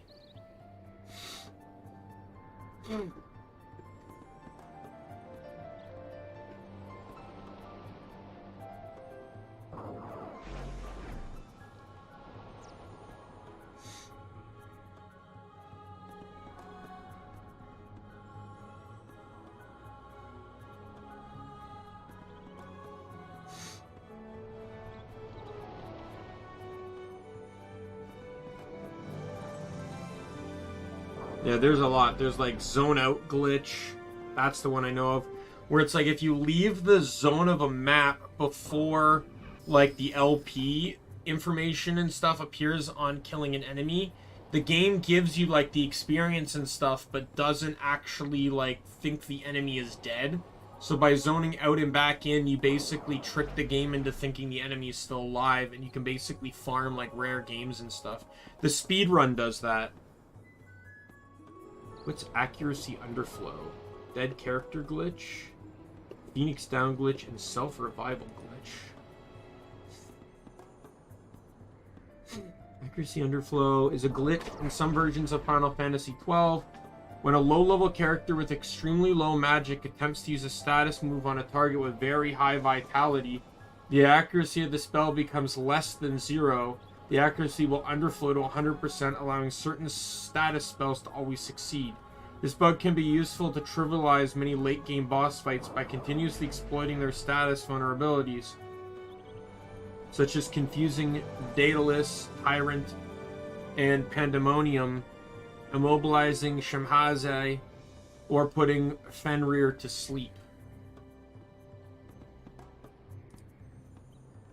Dead character glitch is a glitch in Final Fantasy XII found by someone. It involves dying during the Espers dismiss command animation right when the character's action is about to begin, dropping them in a state of being flagged defeated but remaining on the field.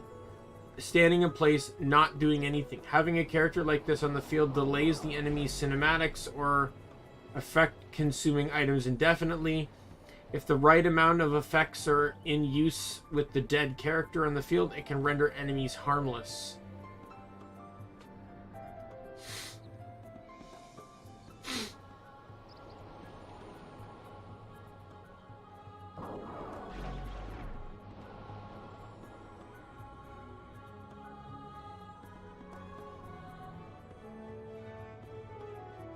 Phoenix down glitch.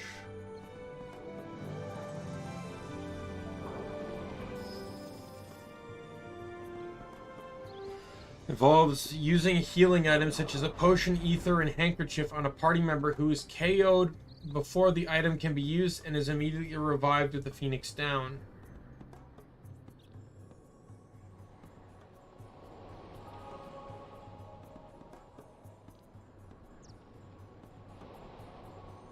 Oh, interesting. So the idea is that because item use has no charge time, the Phoenix down is used immediately, and two allies will end up using an item on the revived ally simultaneously. For an unknown reason, the healing item will heal the target multiple times when used simultaneously with a Phoenix down. And then self-revival glitch allows the player to revive themselves via Phoenix down, rise, or arise immediately after they've been knocked out. Apart from strict timing, the lethal blow must be an action with a definite effect index. Yeah, not important to me. Anyways.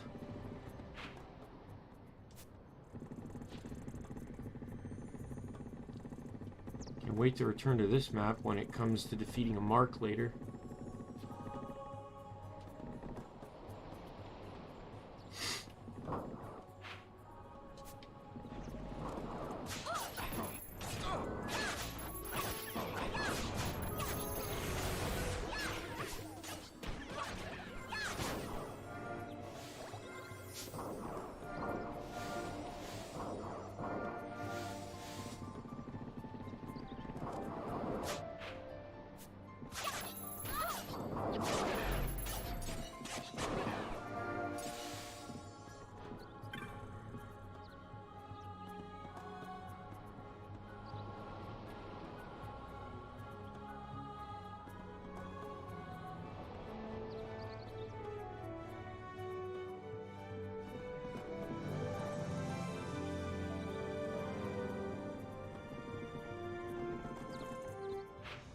Right, and then just back to the starting zone. I meant to teleport the hand in the hunts, but I kind of forgot to do that.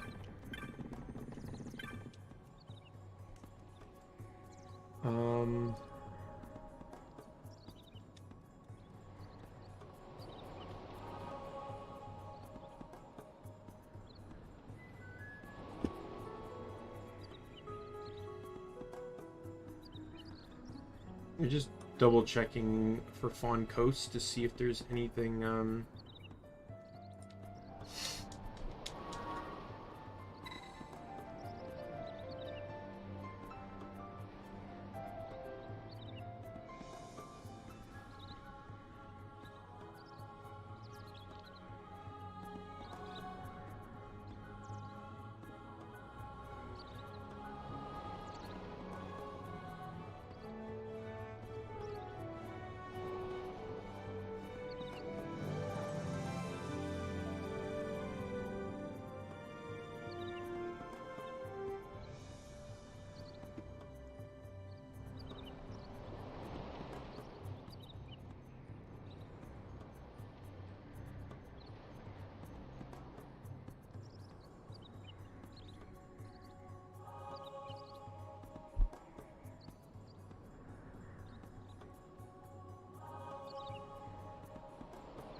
All right.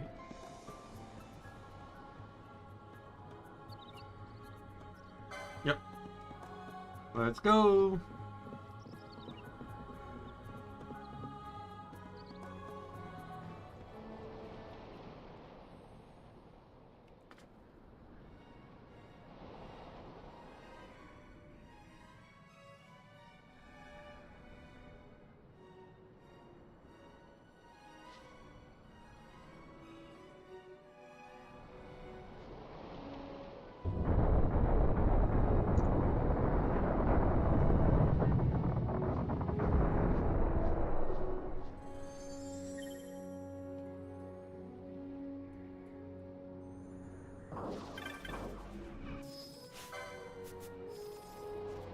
Moogle boss gives you a sack.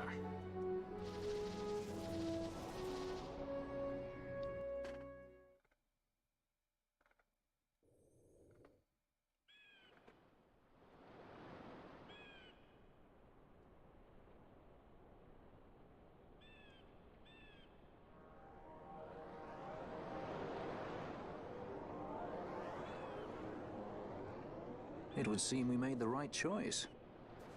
If we'd taken the easy way and come by airship, one of those patrols would no doubt have been quick to roll out the red carpet. We're on the Empire's doorstep now, so we shouldn't have to worry quite so much. But that's no excuse to get sloppy. It is still a long road to the capital.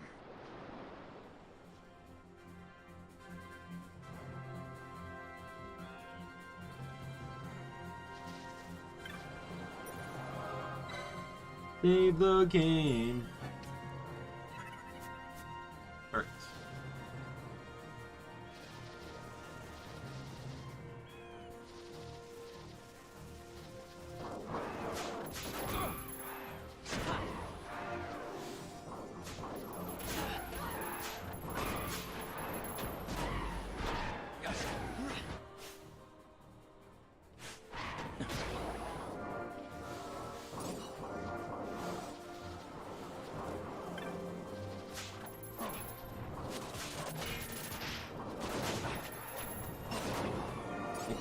Vaan, I think, can gain access to 1,000 needles, but I don't think I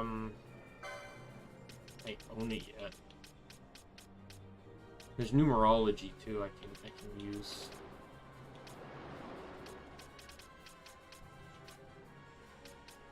I have access to horology too.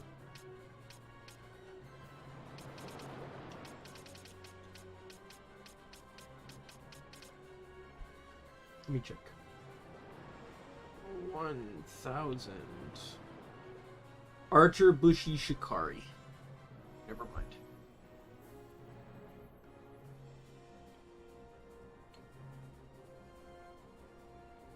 I'm not even Soul Eater.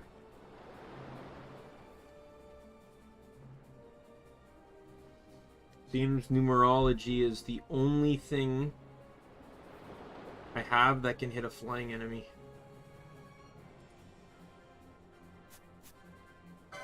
let me buy a gambit.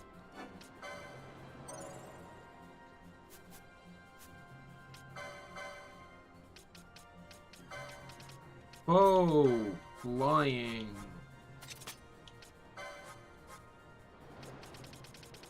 Numerology.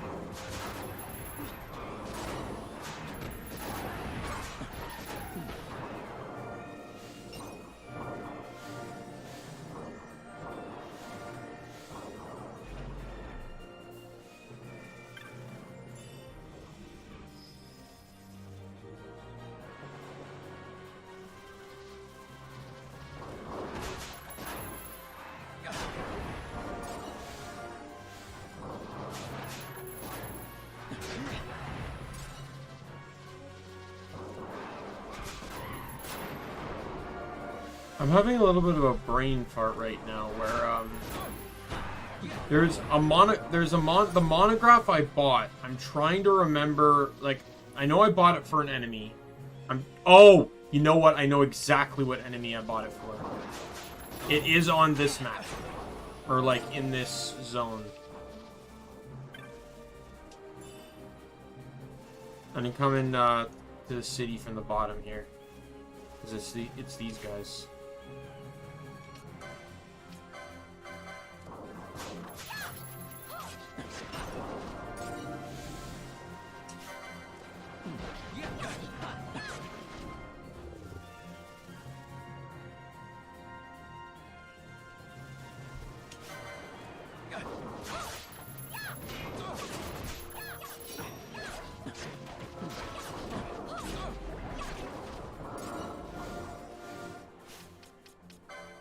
They have an item that can only drop through the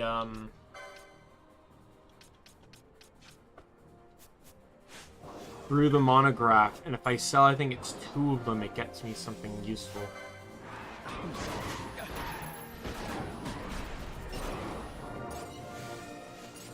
Frog spawn, that's what I need.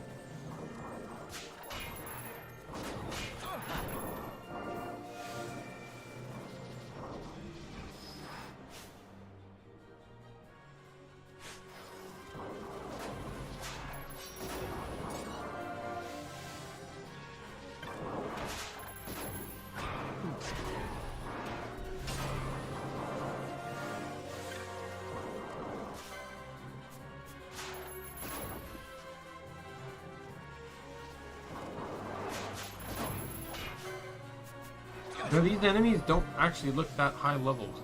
I wonder if that was a mod thing again. Remember, I deleted the enemy folder, so it deleted literally anything to do. Any changes that had to do with enemies are gone.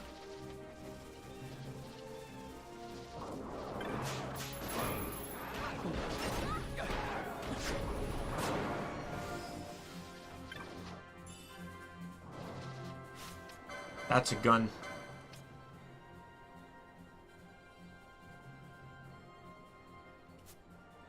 I think that's my favorite gun design in the game too.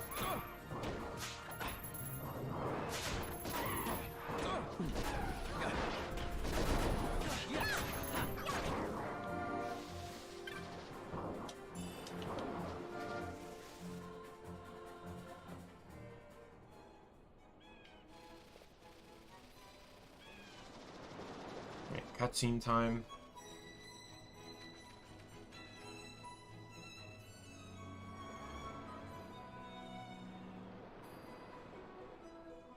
Race it to the water.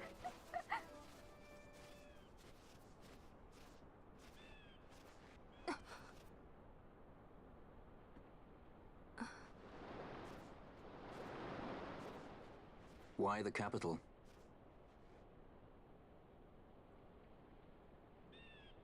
The Nethicite.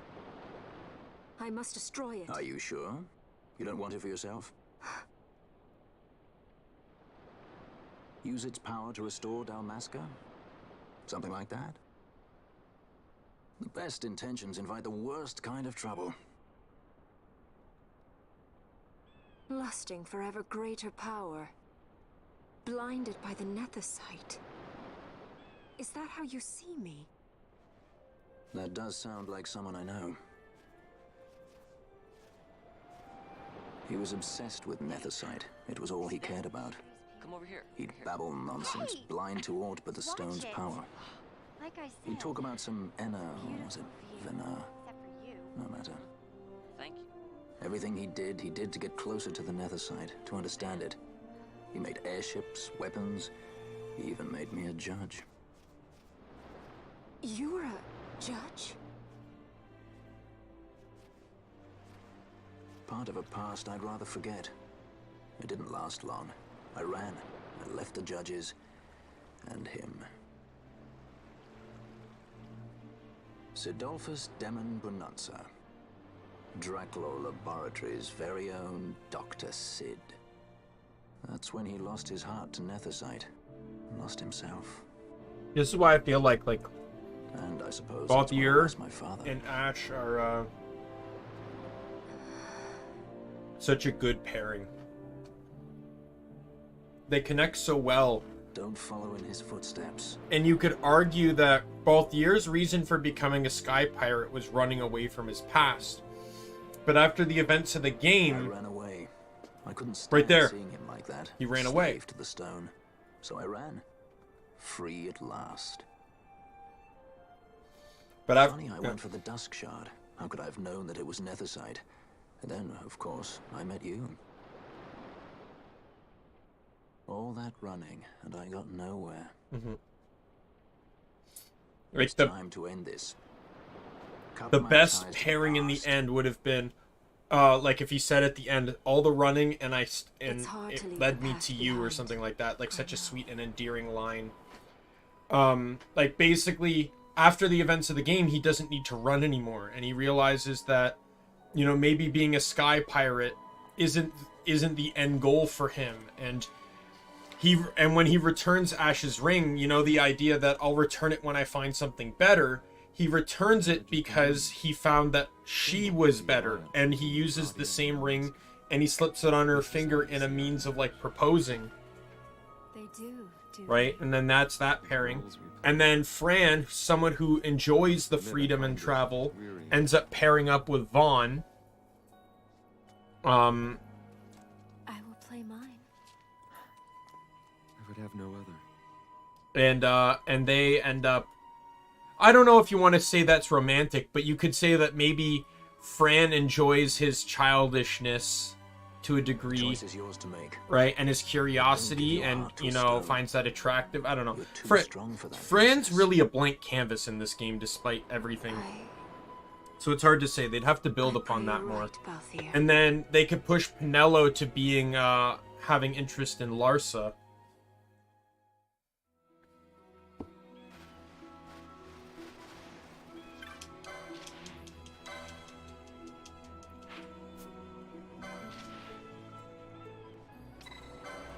What level is Zalera?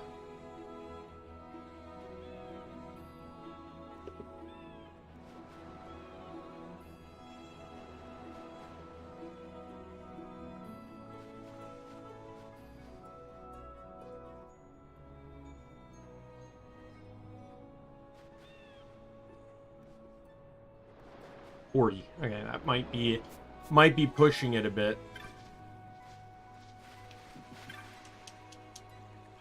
Yeah, so this is the gun that I just got out of the chest.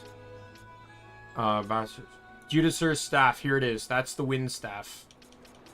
And then halberd. Ooh, coral sword, coral sword. I can switch Fran and Vaan if I buy that sword.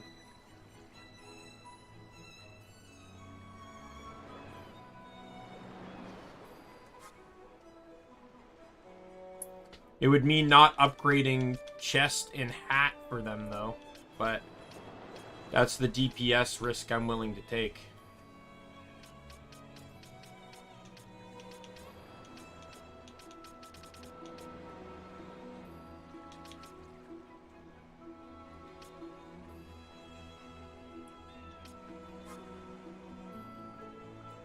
There's power armlets I can buy now too, so I could buy 2 of those. Get me back up to the 3. I don't need any techniques, and there's 2 spells I can buy. I can buy Fire Gun too. And Water Gun. That's right, Water Gun is new, so...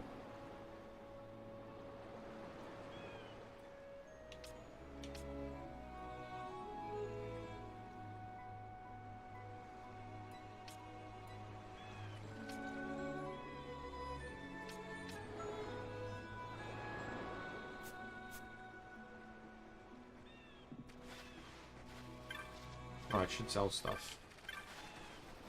What? Let me first teleport to the locations I need to go to turn stuff in. I did complete 2 hunts, so let me go turn those in.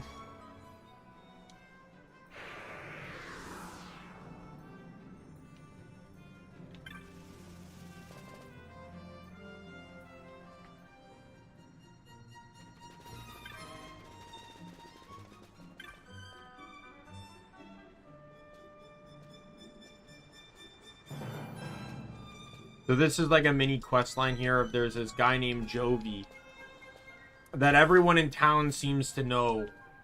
But as you do hunts within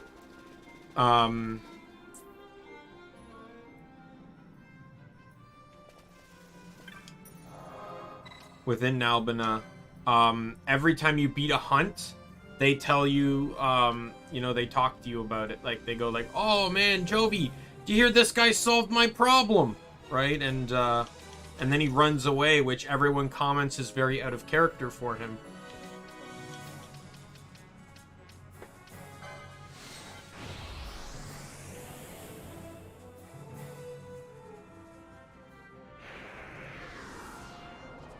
They would like to get an Esper in this.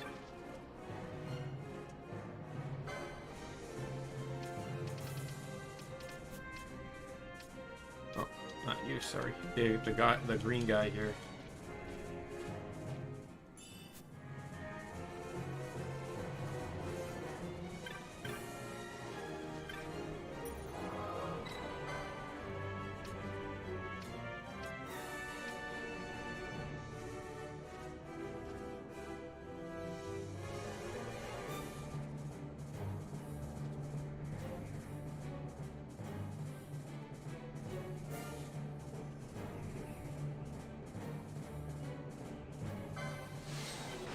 I'm gonna need money, of course.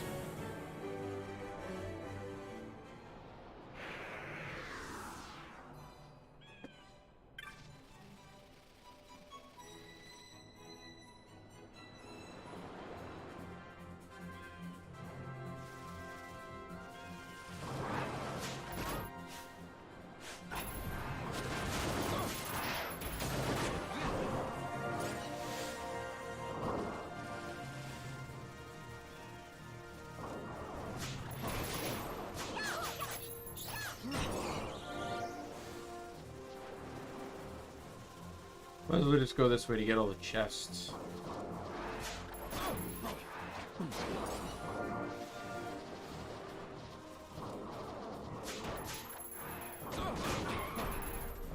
While I was on the wiki looking stuff up for Phon Coast, I learned that all these chests have a secret that if you use all the items here in their Japanese names, it spells out the locations of the 3 broken tier items, like the bow, the shield, and the sword.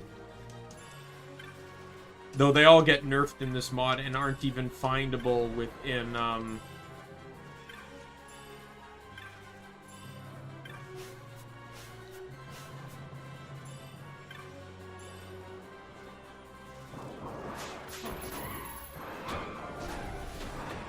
not even findable in the locations they're supposed to be in this game.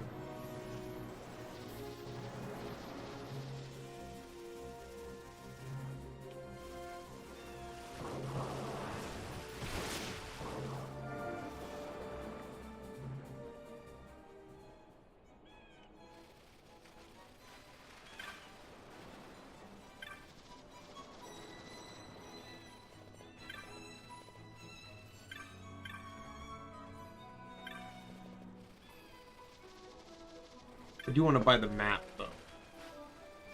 I should hopefully have enough for that.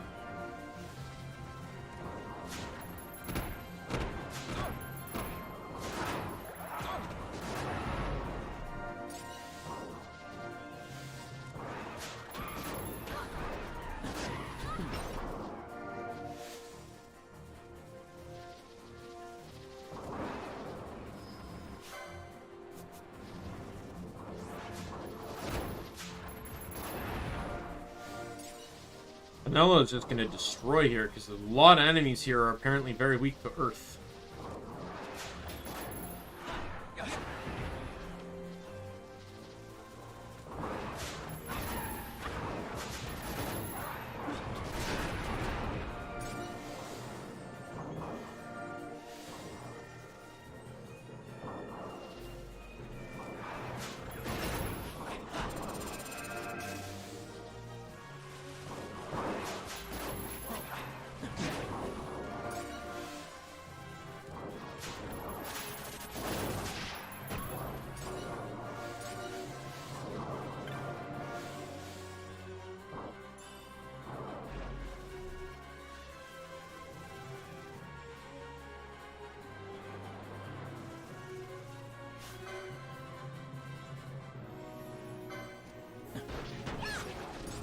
Frog spawn, there it is.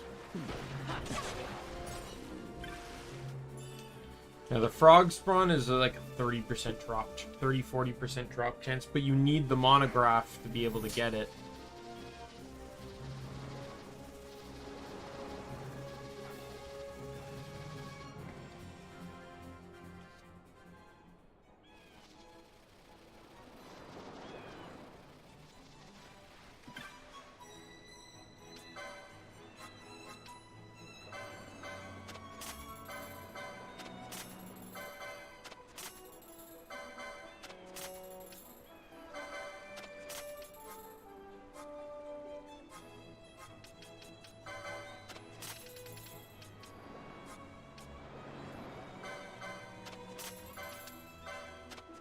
Frog spawns are very,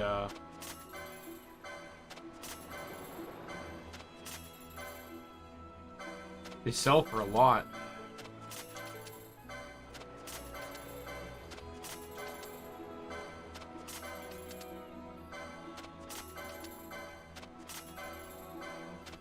Yeah, this area, it's all about bundles of feathers.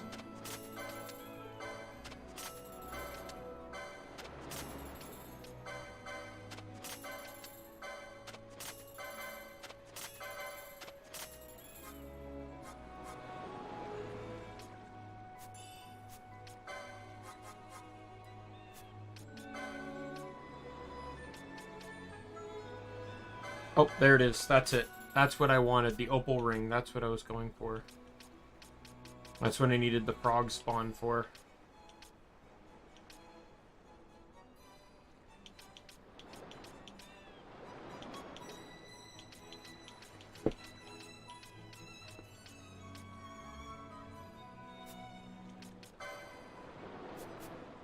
Because I wanted to give that to Fran, because... Not Fran, sorry. To Ashe. I need to equip it first. Because Ashe's class combination, she does not get access to either Erase or Dispel, meaning that she cannot get rid of Reflect. However, all my other magic classes in the game have access to one of the two spells, I believe.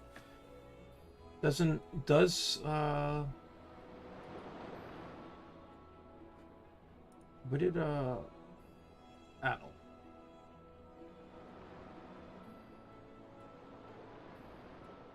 Foebreaker, Archer, Time Battlemage. So Time Battlemage can get it, but it's starred. meaning that it's behind something. Likely an Esper. Yeah, right here.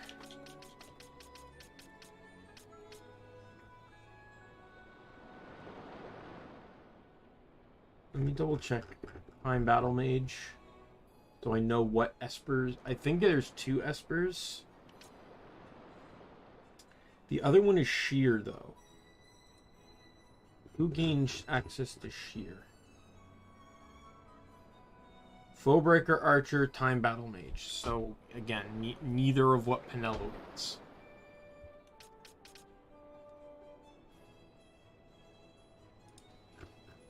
So the Esper that unlocks that is Zeromus. That's the Esper that I gotta take the chance on. It's not gonna really be a make or break per se, but it just means that, you know, I have 2, like, both Basch and Fran can dispel. However, both my dispellers are also the 2 of the race, which is really not practical by any shape of the imagination here. Because it's Archer and Foebreaker that get erase, and it's Red Battlemage and White Mage that get dispel. Any other dispellers are behind Espers, I believe.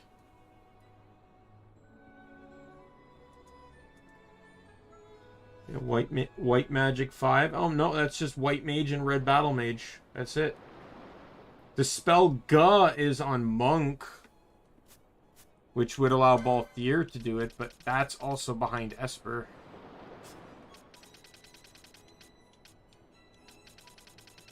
I believe.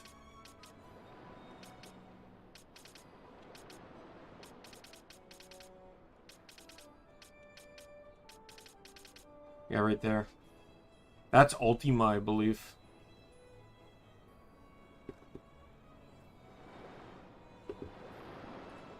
That wouldn't even be useful for a long time anyway. Nope. It's not Ultima. It's Famfrit. Which is really not practical because, in all honesty, I want Famfrit on Vaan. So that doesn't help me at all.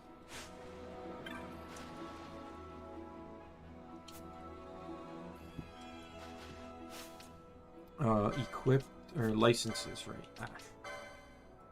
I was heading towards the Opal Ring.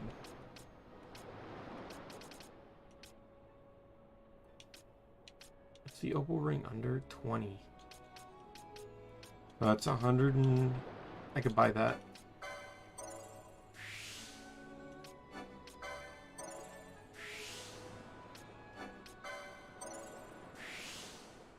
Yeah, so Ashe can now just straight up cast through Reflect.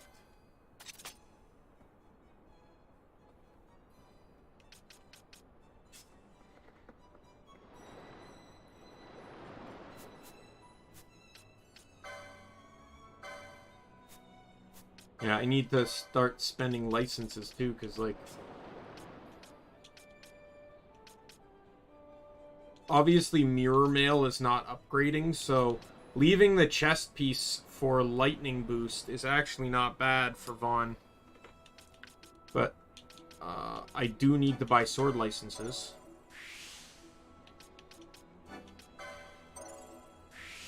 Which I can't afford the next one, which is the Coral Sword, the one I want to use. Yeah, I'm good here.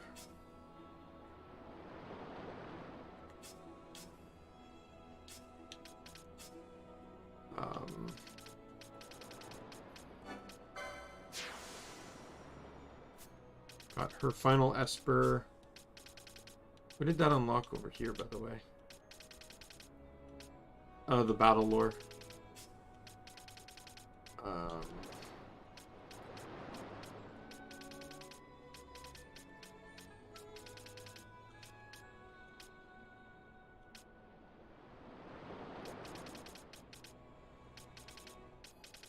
White Mage Archer can be very redundant. It's like, I have all these item lores on a class that does all of this, but with magic. So it's like the gambits are not designed for this. Archer gets every single item lore in the game. I don't even think Machinist does, actually. It doesn't get Ether, though, but I think only Magic classes get the Ether ones. Would have been cool if they put the Ether ones behind an Esper wall. I think that would have been kind of cool. Yeah, White Mage and Archer have the potential to unlock this stuff here, but it's not beneficial. The White Mage Archer combo does not get access to Ice or Arrow magic, Blizzard or Arrows, so it wouldn't really actually benefit. But the Mage Power, Shishak, and Maximilian are actually really good pieces of equipment because they're heavy armor that buff magic.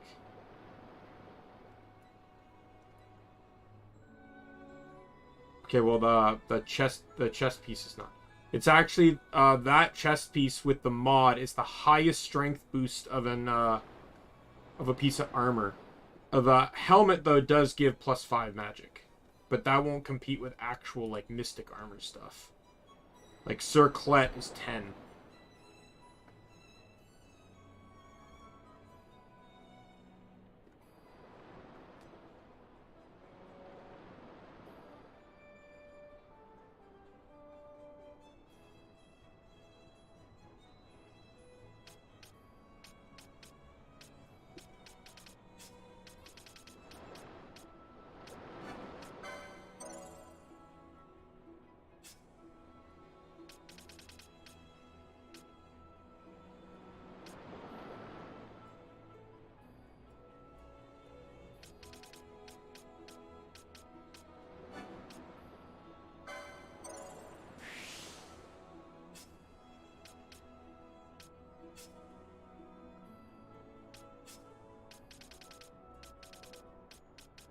Oh yeah, I'm way ahead on you.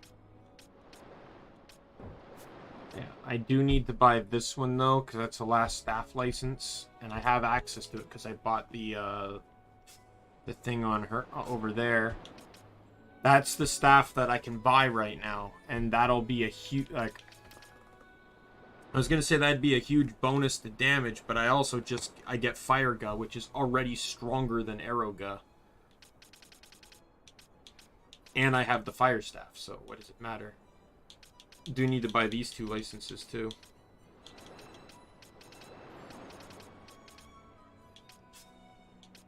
God, I need to license grind. I haven't actually had to grind as much in this playthrough.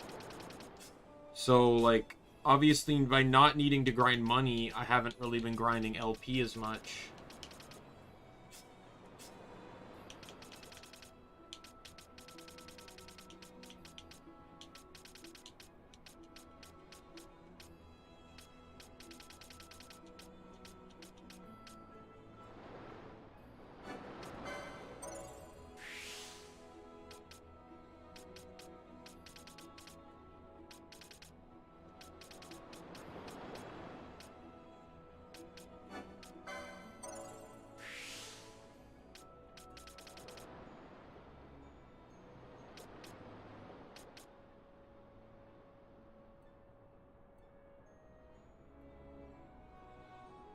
Not really a beneficial increase, is that? I don't like the mirror mail because the mirror mail is permanent reflect, and unless you equipped your entire team with opal rings, you're not benefiting from that, because any magic you cast on your party members will go to the ally or go to the enemy. And pray tell what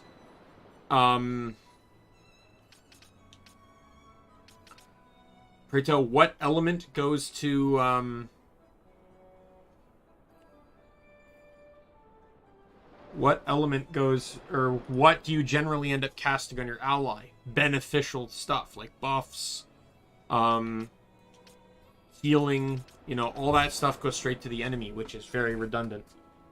I've actually considered doing it was a bit cheated. It was using the Worm Hero Blade and Ruby Rings. But the purpose of the build was to just have an entire team of like black mages, and all they did was use scathe on each other.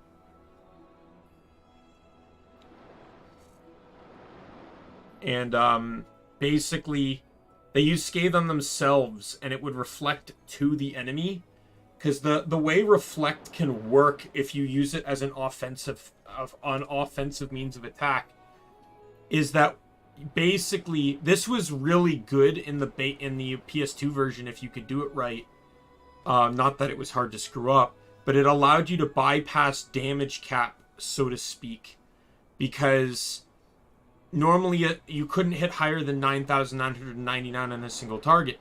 But if you cast Scathe on yourself, which has an AoE and hits your allies, and everyone has Reflect, it reflects back per ally, meaning you could potentially hit 9,999 per character, or even if you just beat the total of that between the 3 hits, or in some cases 5. There's certain circumstances in the game that allow you access to 5. You have to have a guest party member, such as Larsa, and you have to have Larsa or Redis, and you have to have, and it's taking part in one of the very specific elite marks that have an additional guest, such as Carrot or Trickster. And if everyone has Reflect, you can reflect up to 5 projectiles from one spell.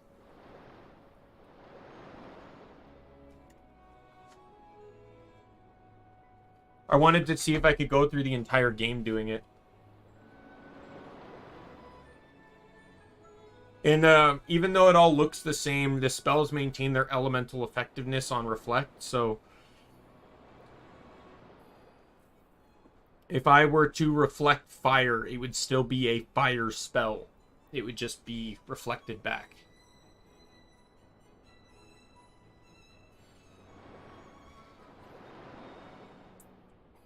If I were to do that, though, I'd probably want... I was thinking of running Knight so everyone could use the Torsenals, but I'd probably end up rather running Staff. So I could get, like, elemental bonuses. The only elements you can get... I don't think there's an element you can get on Black Mage that you can't get a boost for. And then it's just non-elemental magic, which is where Faith would preferably come in. However, because you're running Reflect, you don't want to use spell healing, because the whole point is you want to reflect. So you'd actually want to use item licenses. So technically speaking, the best weapon to run would probably, or the best subclass would probably be Archer, if not Machinist.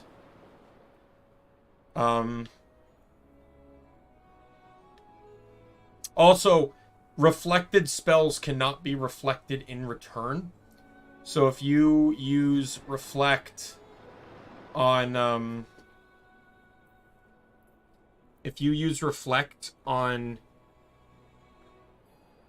an enemy, or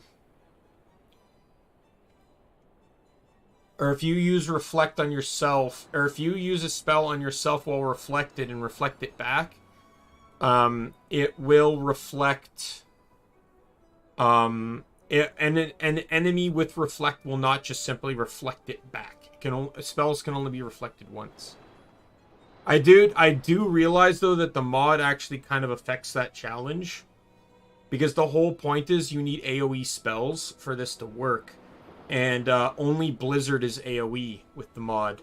That was a change to differentiate the spells. As Fire has the 10% chance to oil, and Thunder is instacast. No charge time. In the original, though, all the Fire, Thunder, Blizzard are all single targets in the base game, and then all the others are AoEs, with the AoE just getting bigger for each version of the spell. Even Arrow is not AoE, but Dark is. Dark is an AoE.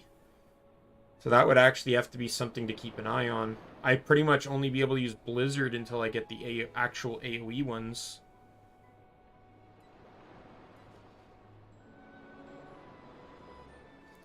Right? And then you'd have to get Scathe Like, you could technically use the other ones. There's nothing saying you can't use them, but you just only be able to single target yourself, which at that point kind of defeats the purpose of the whole reflecting thing. Because the whole point well, yeah, like you could have, I guess, effectively after a point be able to do like Drainga.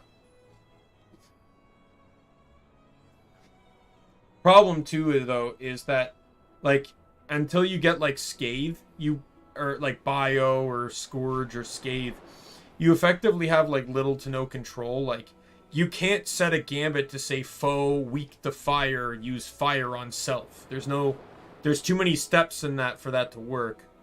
You basically set a gambit to attack yourself with, and then, you know, if an enemy comes up that's immune to it or absorbs it, you're just kind of out of luck.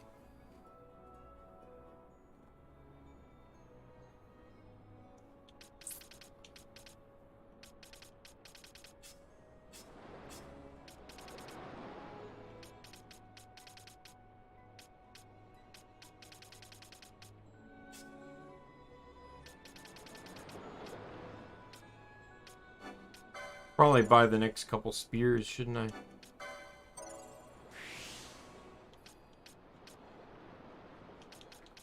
Gets him covered a little bit. Might as well buy that, since it's gonna have a very integral effect on the game later. I'll buy that for when I can get access to bravery.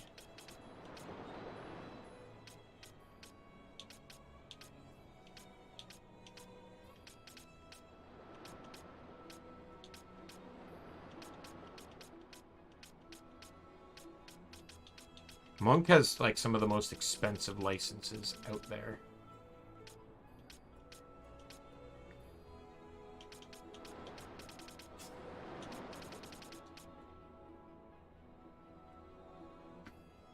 Oh, it's a dark elemental technique.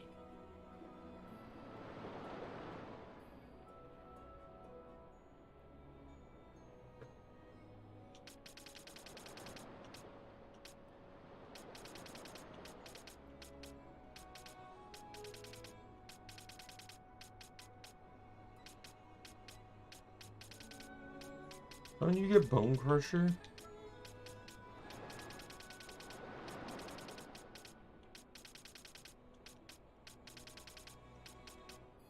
I thought this guy got Bone Crusher.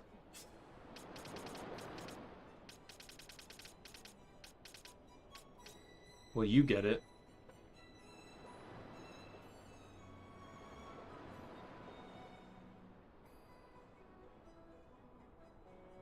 Basically numerology, but it only targets one foe instead of a group.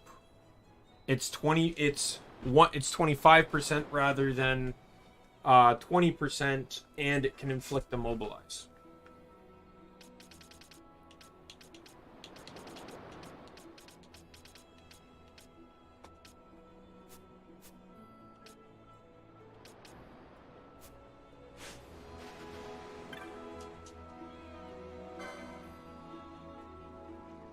Yeah, there's not a whole lot I can do until I can buy the licenses I need.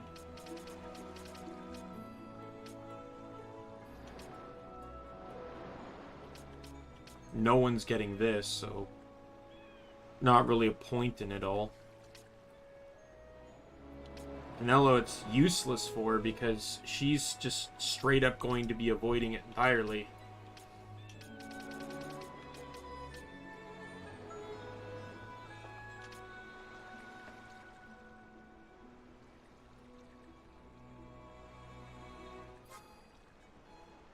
The burning bow's not here, right? Yeah, interesting.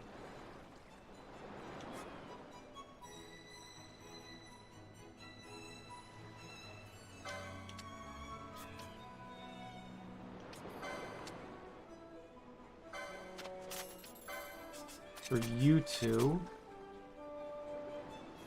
that's not going to anyone. Or no, it is. Going to you.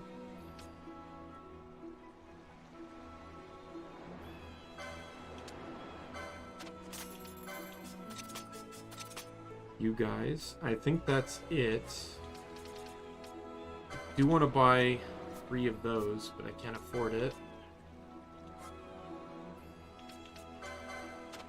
Don't need more than 3 of those. Don't need more than 3 of those. Oh no! I'm dumb.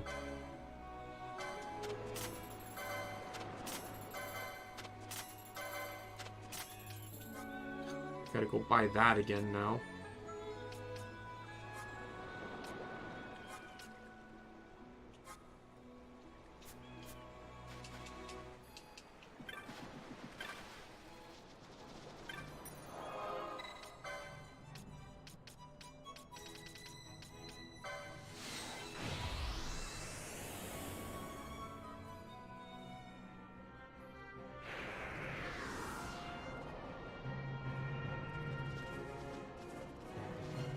You know what I can do, though? There's a rare game that can spawn.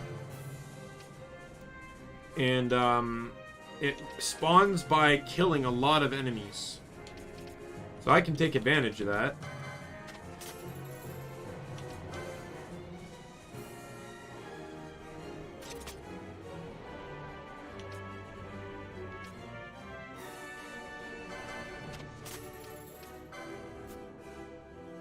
Let's leave it at 2 for now. And that will get me a whole lot... You know what? First things first. Let's just go fight the lightning Esper.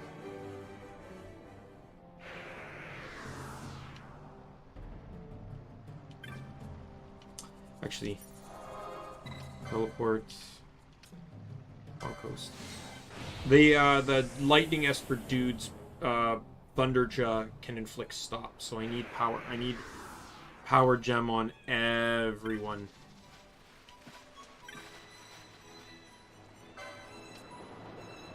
Or power armlet. So I need to buy 2 of those.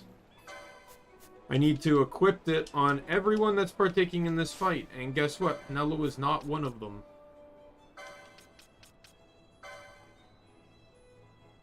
Ashe is...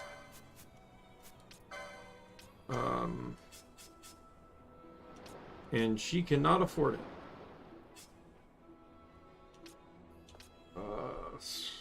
Who else is? You could technically partake in it, because you got the rocket. So yeah, so every optional Esper in the game has a gimmick that you need to abide by. This guy's gimmick is that he's flying, so you can't just hit him with melee weapons. I guess... And technically run Balthier too. He actually has the...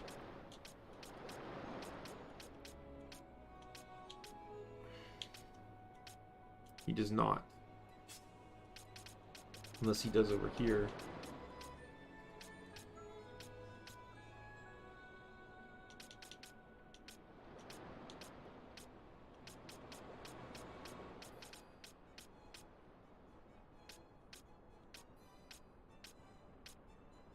Oh, there it is. So Balthier can partake. Vaan can't because he has too much to worry about in terms of buying things. To actually even consider partaking. Basch should be able to buy it.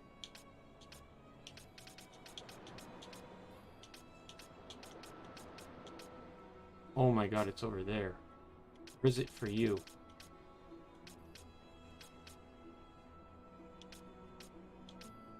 Oh my god, why is it so far away? I don't think I'm going to be able to afford it.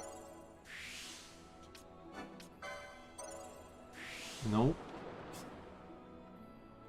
Ashe needs to partake because she's the only one that has the elemental advantage. Since he's thunder, he's going to be weak to ice.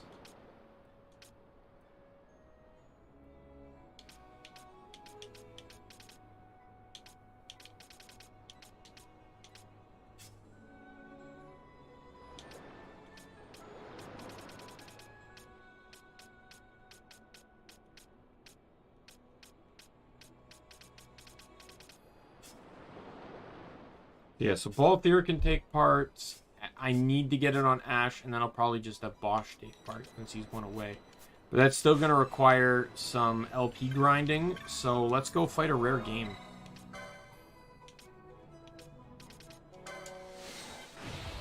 So in the Sand Sea,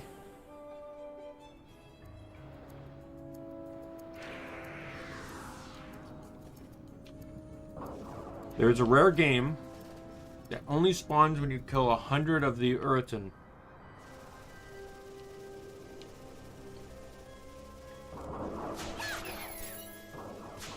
It doesn't have to be a chain, you just can't leave the map.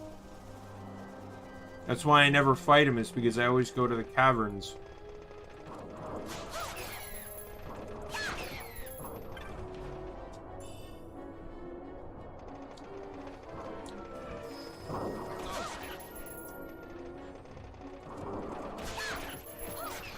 Since this requires killing at least 100 enemies, that's more than enough LP for what I need to go fight the Esper.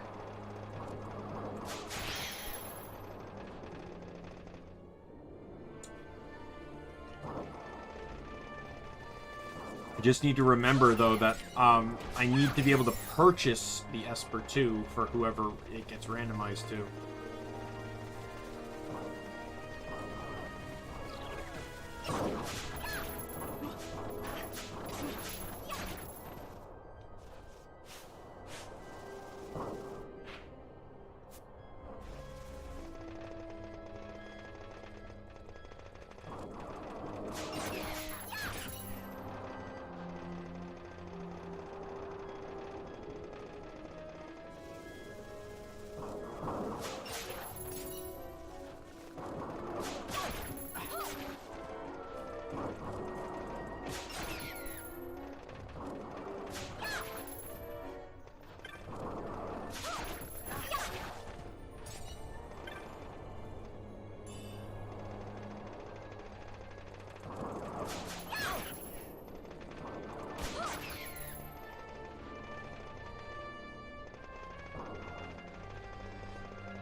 Yeah, if I follow my normal route, which is going up here, then cutting into the middle here,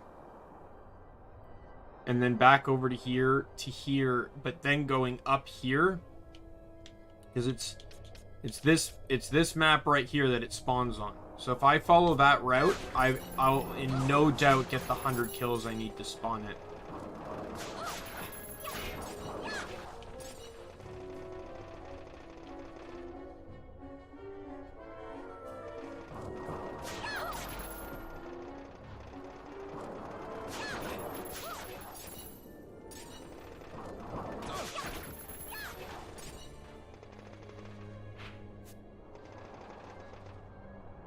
Down there that's worth it.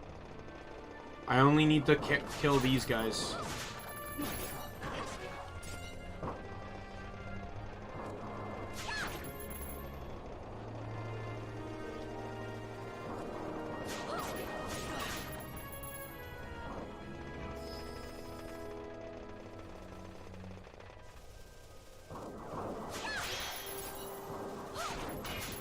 I just realized that the text mod that I got that modify that in the beastry, the text mod adds the drop rate panel. This may not actually be correct anymore. It probably is correct for some enemies, but not all enemies.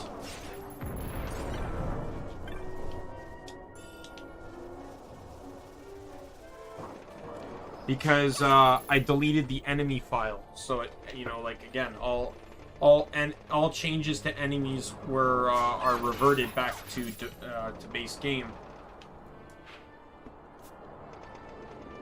So there's literally nothing. So drop rate tables wouldn't be changed either. There's no point in going over there if it's not going to have any. Or just got to be a bit careful here. Could be fine with my team, because I don't think anyone here uses magic unless there's going to be a flying enemy.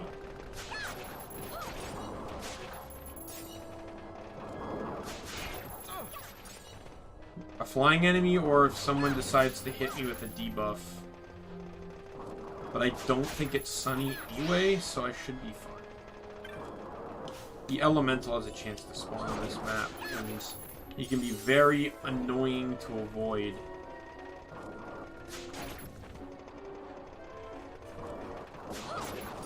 I just gotta pay attention to the combat log. If he casts like a spell or something, I'll see it.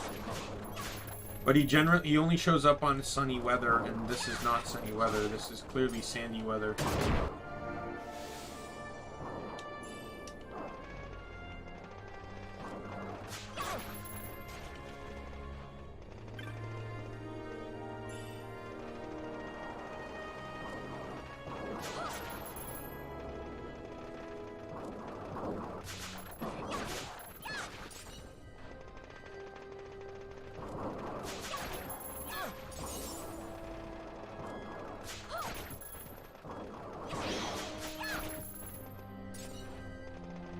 China?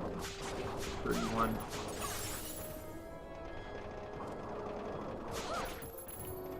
The chain's gonna be a generally good, accurate depiction of how many I've killed. I may have to, like, recycle some of the maps if I don't feel like I'm high enough.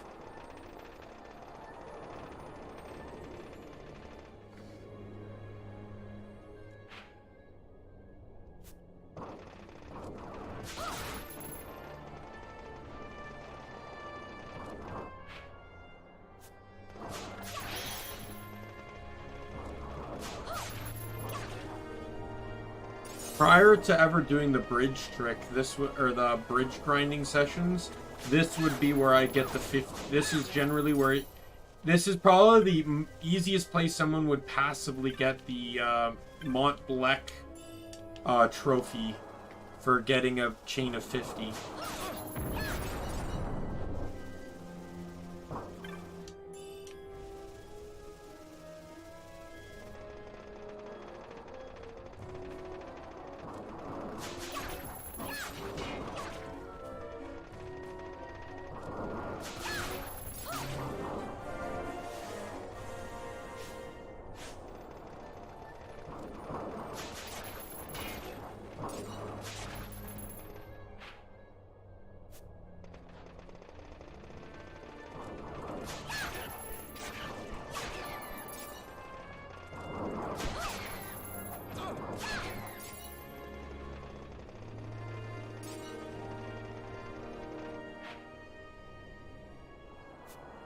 This is the way I need to go.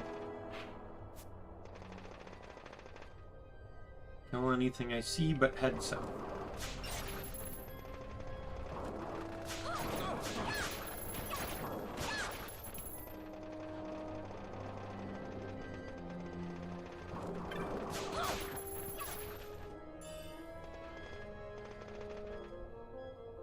Let me check. Let me get the Bazaar.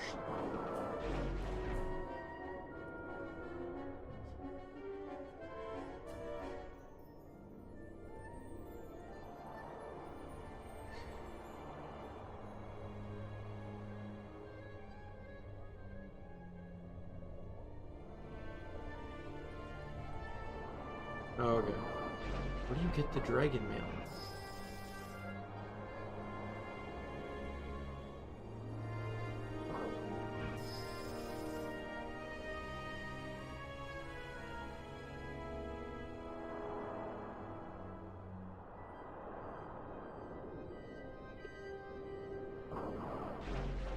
Dragon Helm is buyable.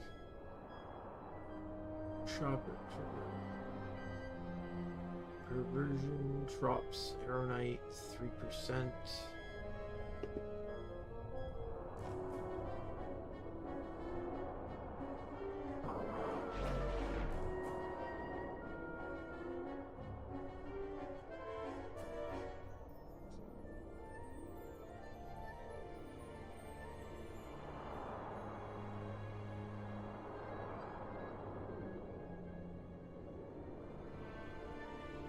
Where is this biome?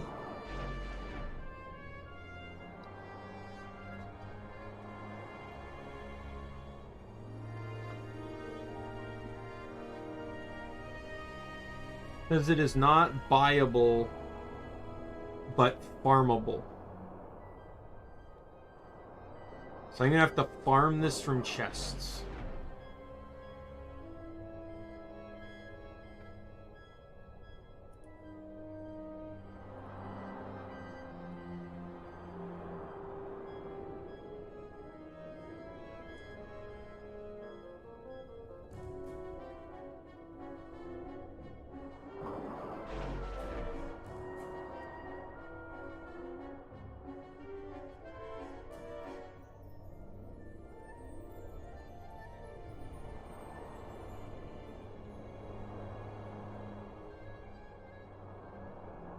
So Dragon Mail is in a guaranteed chest in Pharos.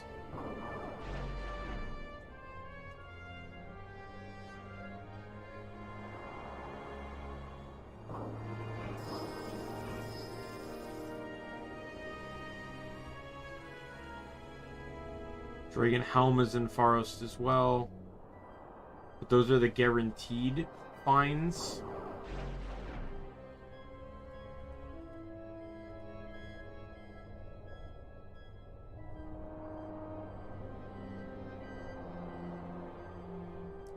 The Cerobi Step has a 5% chance to be the Dragon Helm. In all honesty, to avoid the chest grinding, I may use a cheat. I may use cheats for that. Basically, there's a cheat engine cheat that basically forces chests to spawn and makes it so it's always the rare diamond armlet item. So I can just use that to kind of like grab up some of the items that might just be trickier to get. If it's in the bazaar, I'll go for it in the bazaar, but if it's not and it's only repeatedly obtainable through these chests, then that's how I'm going to do it. But that's only the helm. What about the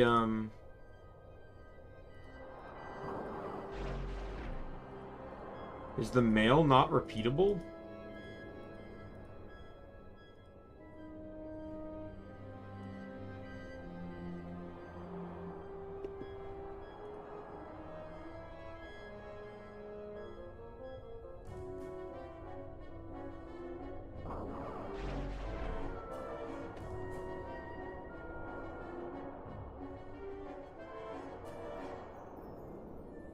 Rarely stolen from Dark Lord.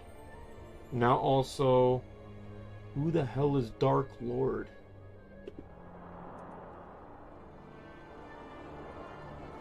Musu Mines. It's not a rare game or anything, right?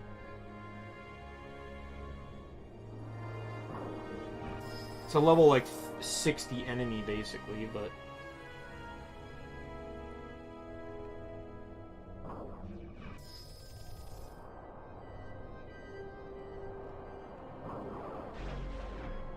I can also use a cheat for that too. There's a cheat that makes it so that when you steal from an enemy, you steal everything you can steal from them in one straight theft. I can use that to just quickly get the items I want to, if that might be a quicker alternative.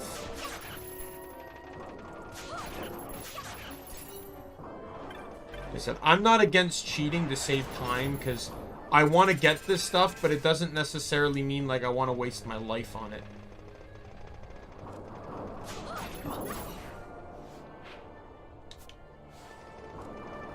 I want to get it just to have it for the sake of the playthrough, and then I'm moving on. For all you guys know, I could also just do it off stream. There's going to be no concrete evidence whether I actually got it off stream or cheated it off stream.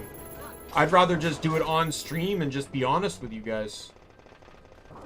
Like I said, it's not something like that. It's not like I'm going to be running around with invincibility like I did in some of the Ys games.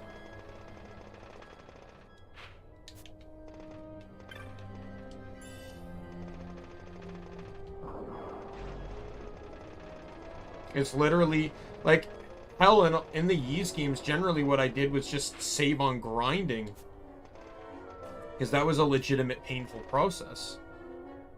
Like, anyone remember Ys 6? Because I sure as hell don't want to.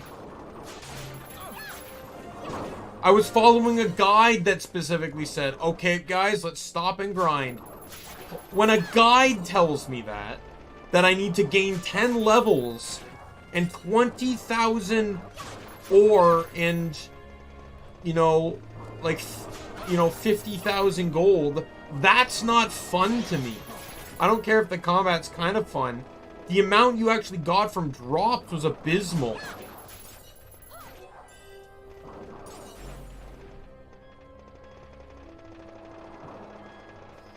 It's like in Golden Sun, like, when I was playing Golden Sun recreationally, I was actually looking to see if there was a cheat that could multiply experience and money earned.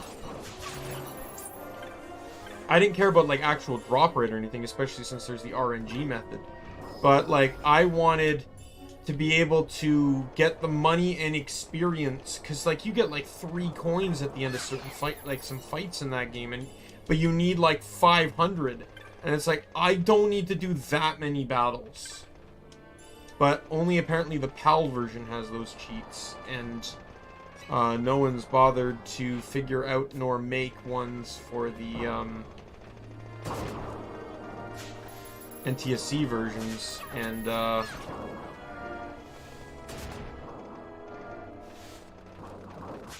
even after all these years. And I plan to play mine on my Wii U anyways, which I don't have cheats for.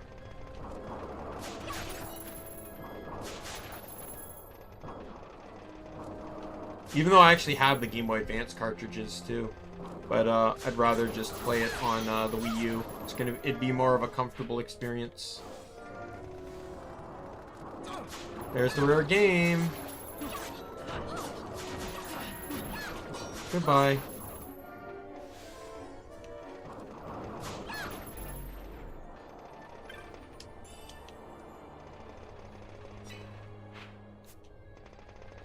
Okay, let's head to the teleporting crystal. I will fight my way there if anything spawns.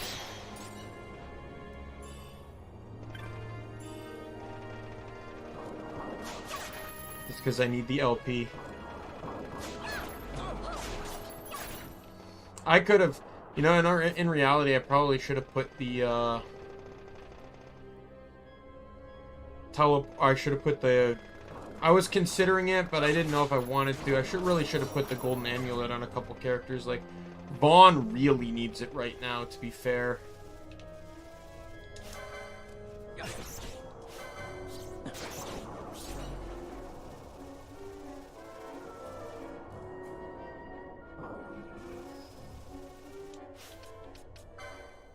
Yeah, everyone's in a good position here. Okay, so I can buy the sword that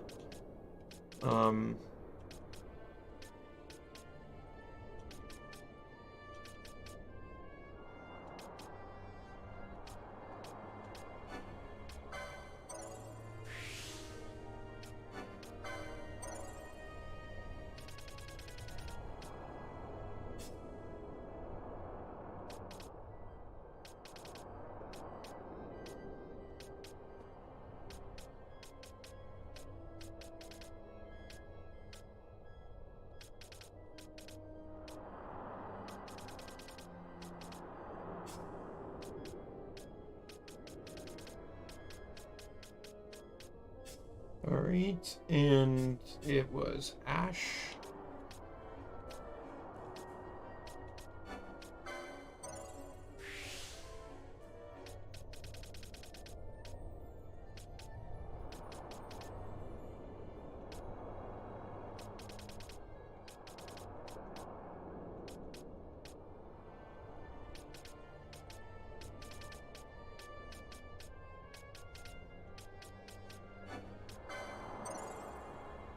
Get that just for a little bit more HP. And then I think it was Basch that I wanted in on this too.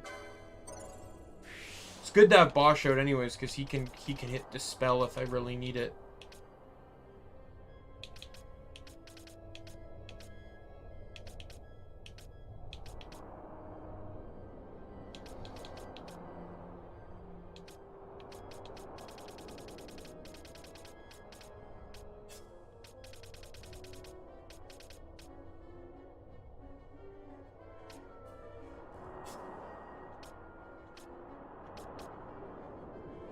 way cheaper to go this way. Well, it's 240 and then 125. Okay, so it's actually cheaper to do this one, interestingly enough. All right.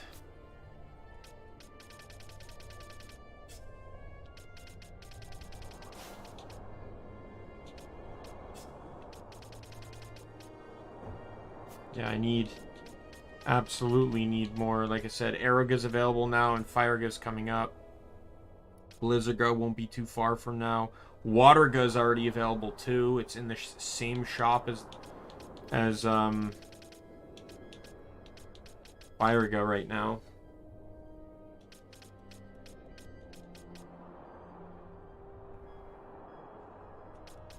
Right, and then I need to get this so I can buff Waterga and Windga. I can't buff water right now. I might even just straight up ignore this for now because the Wind Staff is kind of garbage with the fact that Firega's available now. And Firega's, like, I think Aeroga's like 107 power and Firega's 120 and has the chance to oil, which doubles its damage. And then just having that straight up boosted is kind of crazy.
I'll leave that for now.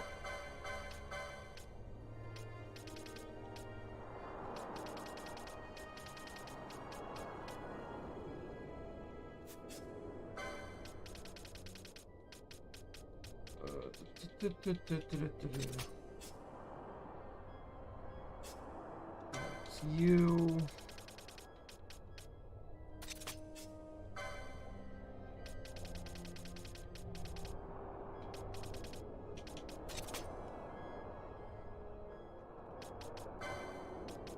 I want Golden Shield.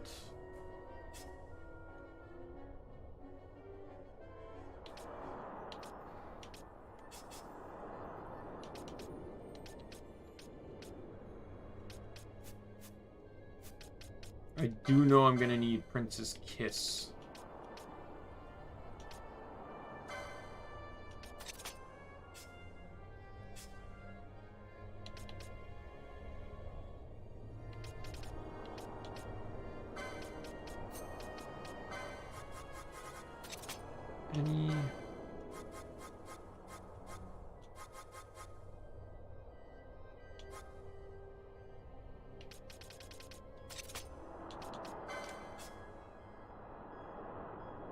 And then Ashe also has it on a gambit too.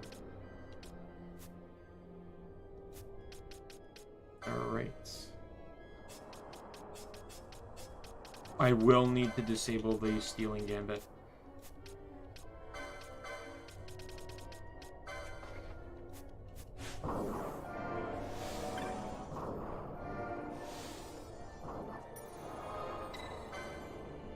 I am going to go back to Phon Coast really quick just to buy high potions.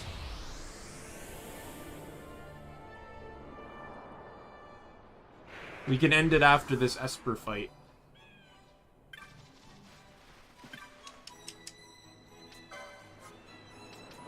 Well, you know, like once I can buy the Esper.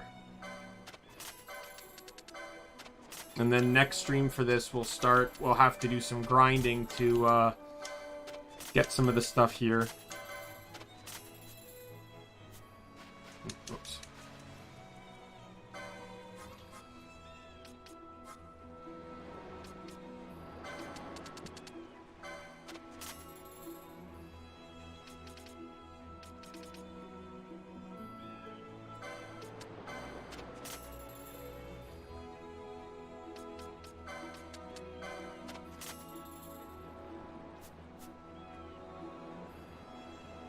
All right. Teleports.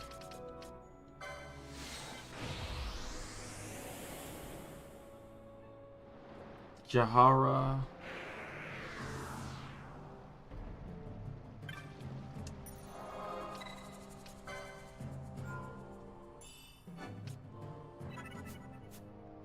All right.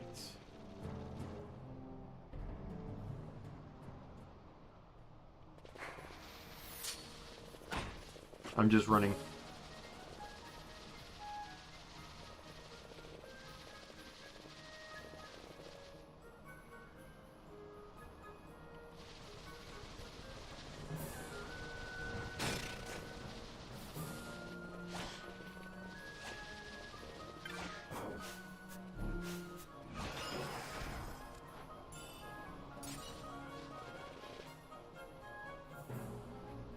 Forget what can be in it, but that chest can sometimes contain some good stuff.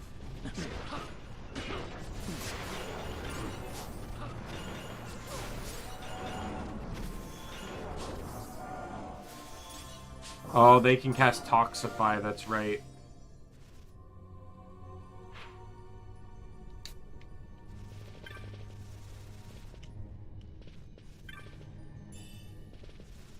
I hate this place because of the map.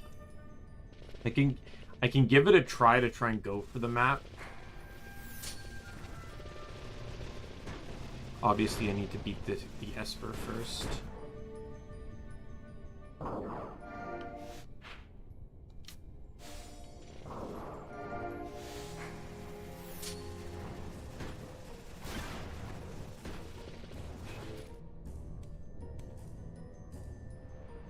The map's gonna bug out.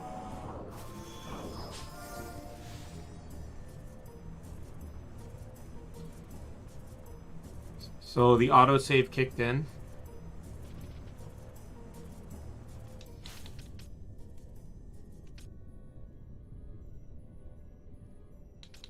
I just want to do one gambit change. Highest HP. Or highest max HP.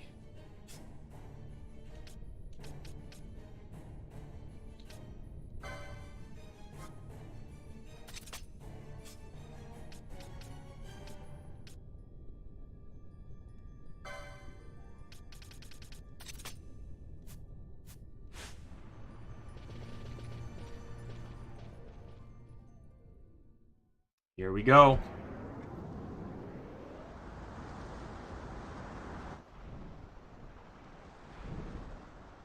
The thunder Esper. He himself is not the hardest. It's the ridiculous amount of undead adds he has. That's what made this torture the last time I did this.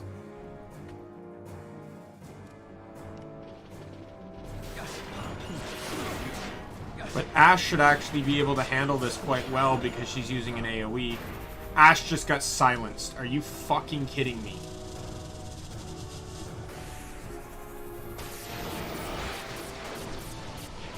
That's Thunderjaw.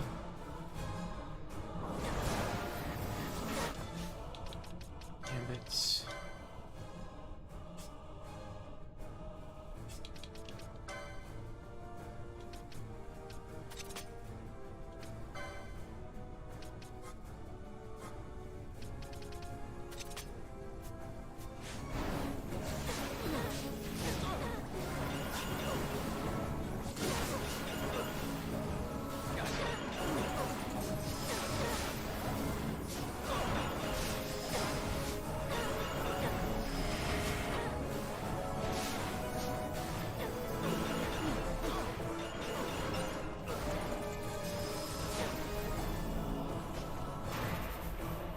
Underjaw again.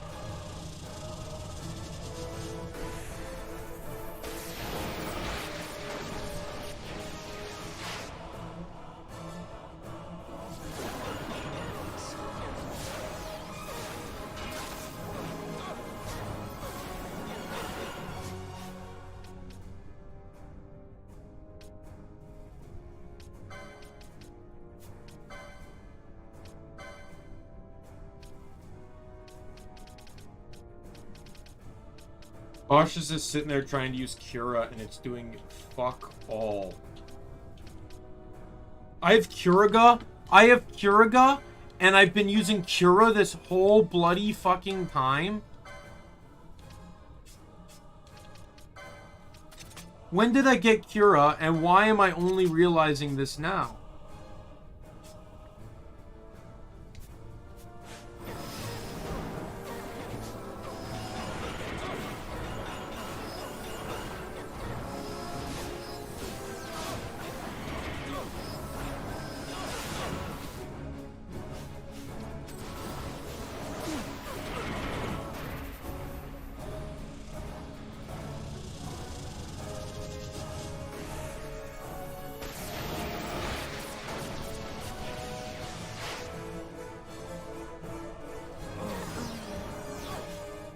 If I can just get back to a decent, healthy state that isn't a heal loop.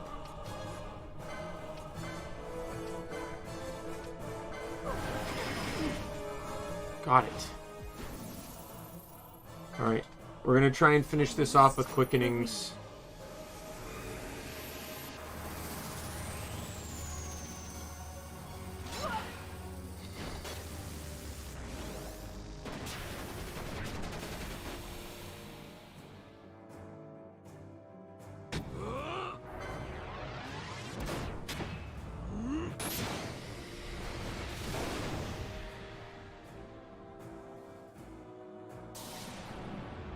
There's a proper way to do everything. I should have hit the mischarge. Mischarges aren't as common. Like, I knew Balthier had or Basch had a free one. So I should have hit Balthier's mischarge.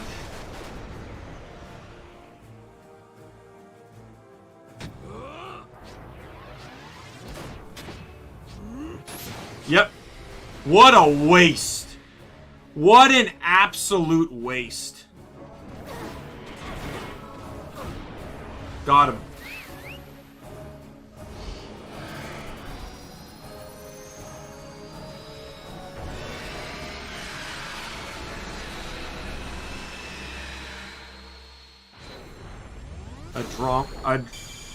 Was it Adrammelech?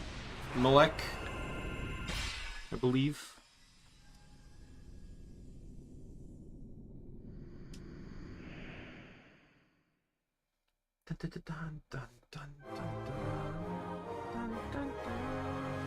Oh, is Ashe dead? Ashe died on the kill.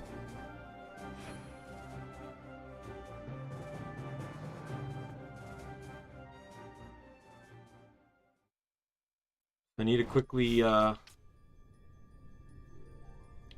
change gambits now. Back to nearest visible.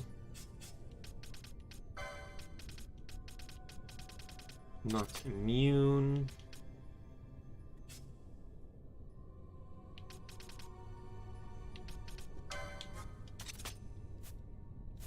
I can also change equipment back. Yes, I don't really know what I gave you.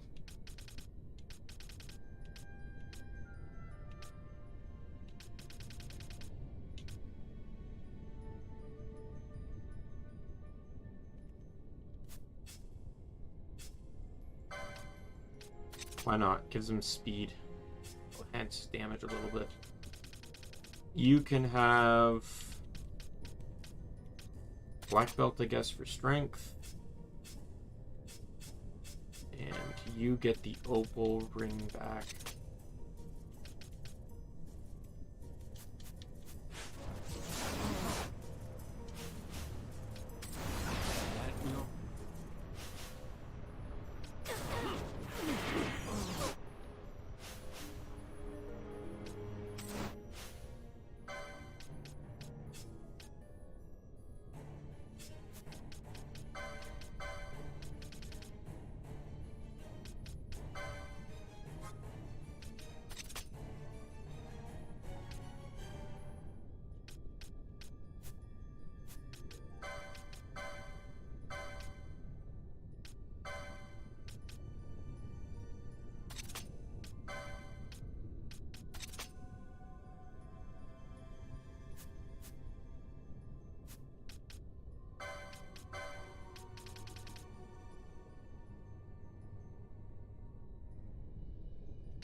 Are you serious? Friend's asleep.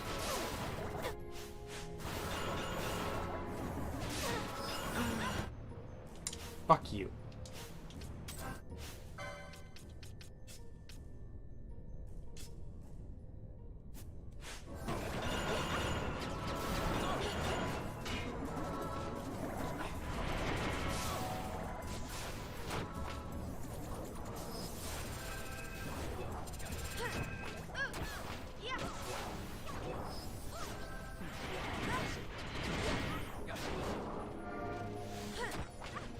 There we go.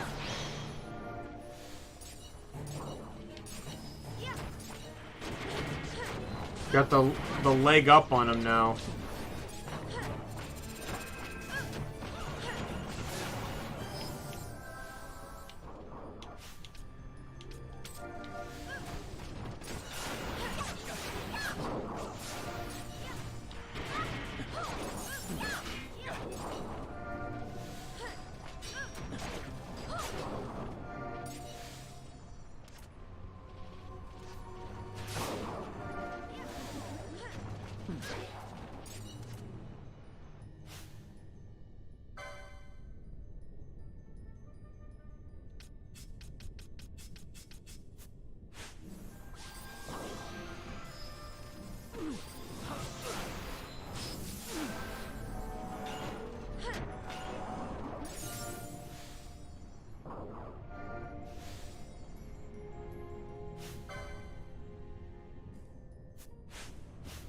Get Basch in here.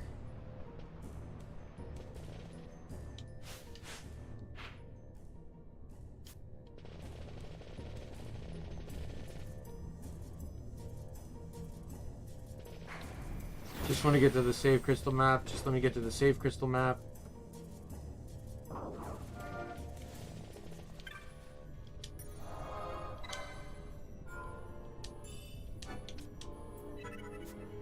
What do you think the chances are of me being able to run in and get the map? Let's take a shot. Yeah, I saved. Right? What's the worst that can happen? I die?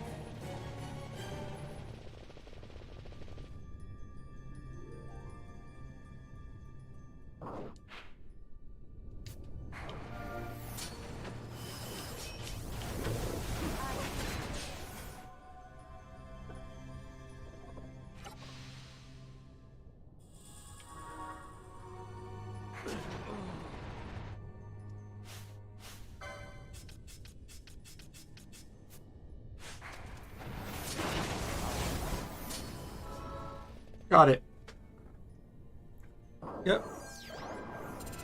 I don't know why they decided that those enemies now needed to be like uber strong, but you know.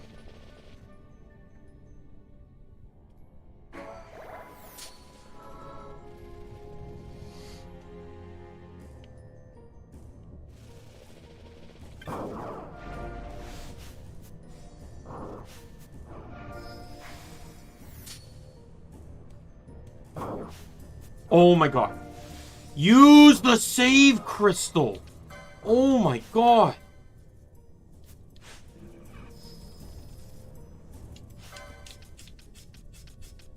Alright. Yeah, not only did they decide, like, hey, let's make these two enemies have a level range between, like, 64 to 99, but let's also put the map on the same map that they're on. You know, for shits and giggles.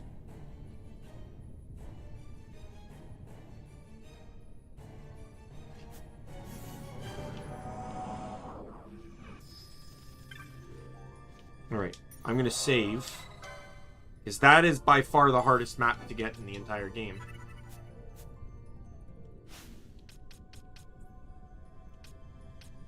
And now, we have the Esper to roll for. Who is getting him? Oh, sorry. I need it here. Because this is the relevance for numbering. Open in new window.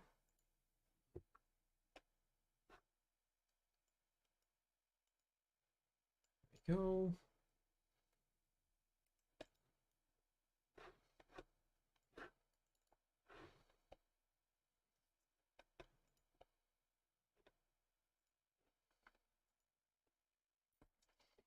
All right, so here's the randomization. So as you know, it's 1 to 6, starting from Vaan to Penello. One click, we will randomize and see who gets Adrammelech. 2, Balthier.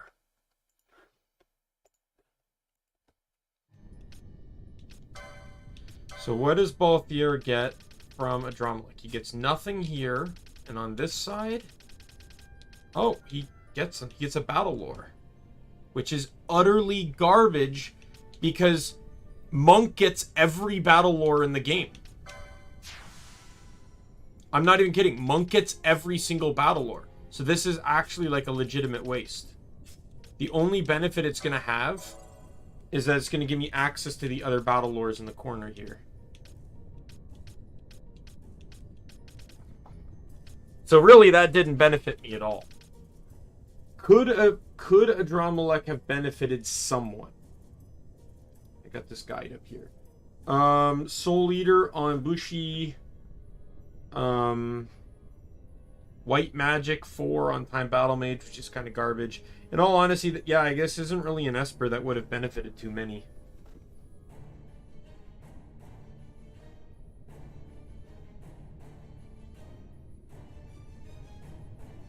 Ulhan or Foebreaker. So I guess Foebreaker would have been the better class for it to go for, because Monk gets the same license that Ulhan got.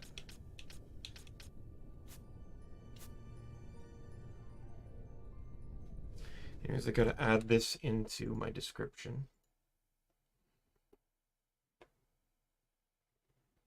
Oh, I didn't even add in, what part did I get?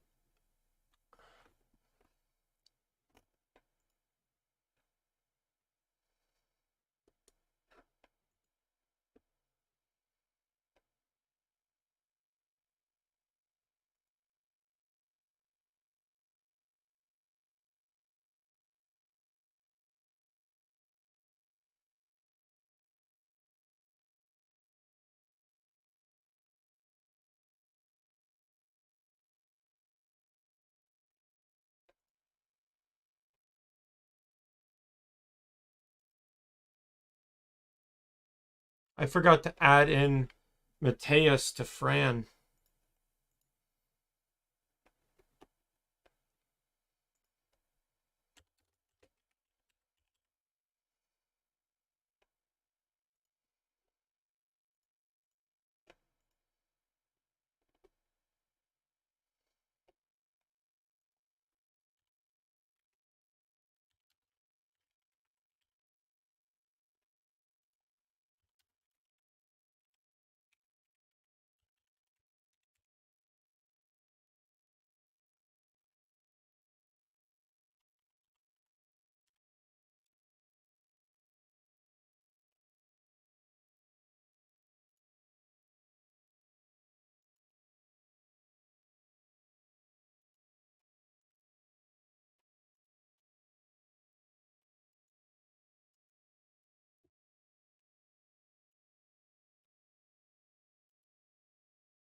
All right.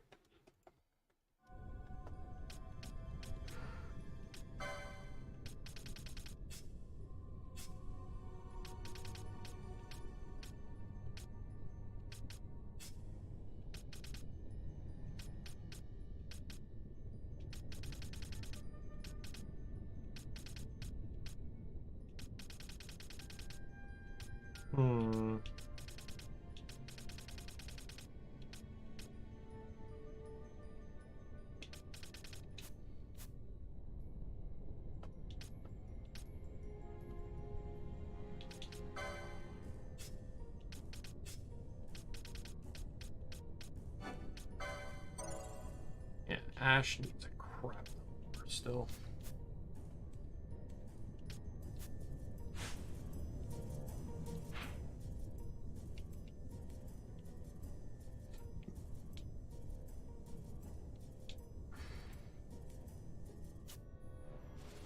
I'm gonna see if I can leave through the Wester Sands here. See if I can trigger that shortcut.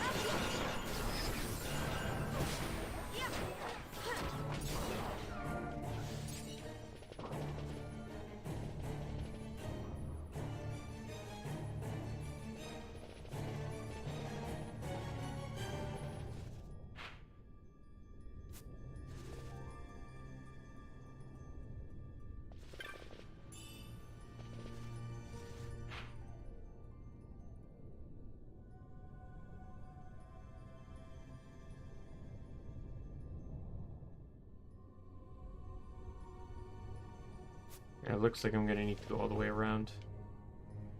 There's a mark I can do that's in the Western Sands exit, and while I'm here, I might as well just do it. No, no, no, no, no, no, no, no, no, no, no, no, no, no, no, no, no. I'm not dumb.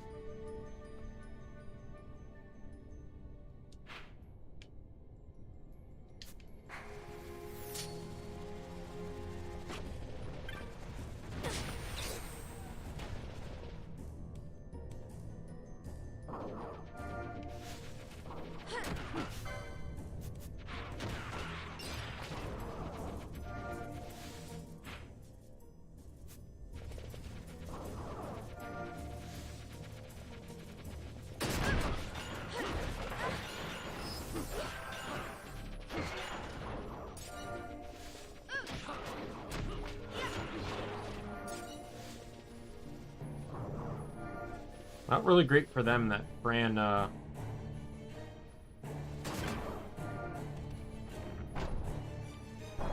Fran has water, huh? Not only water, but boosted water.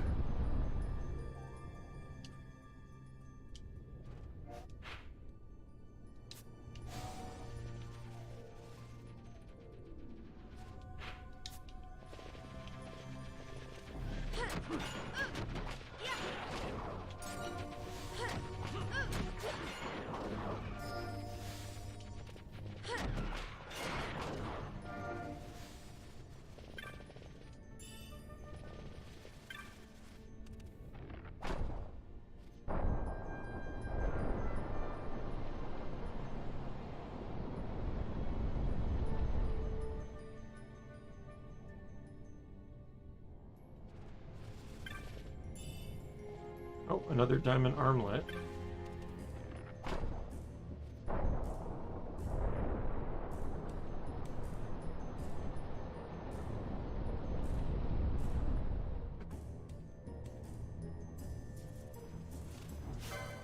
Also weak to water.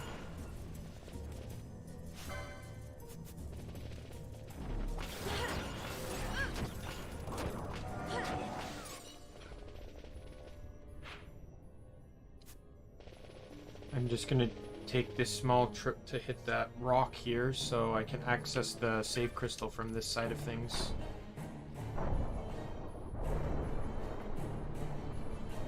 Basically allows me to traverse on the right side of the map without real problem.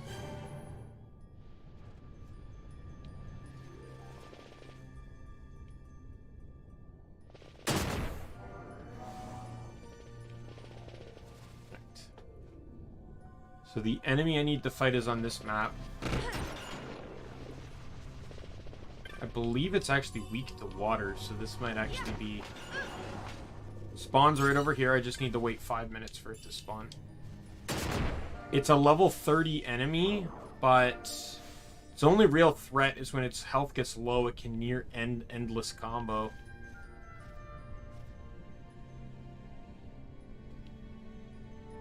Give it a shot. You know, my guys are like mid-30s, so...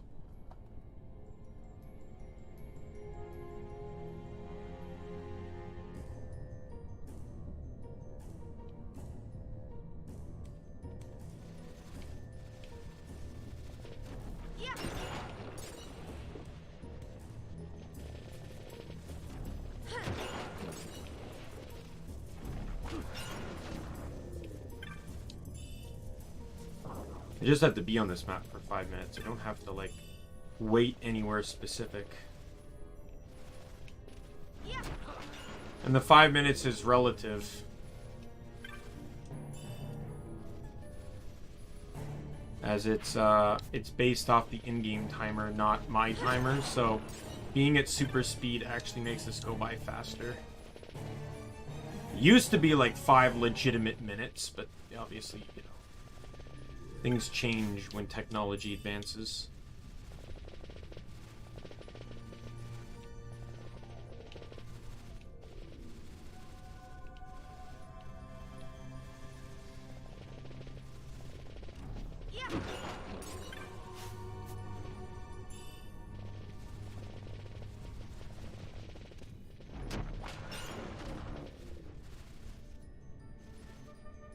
have started the hunt, right?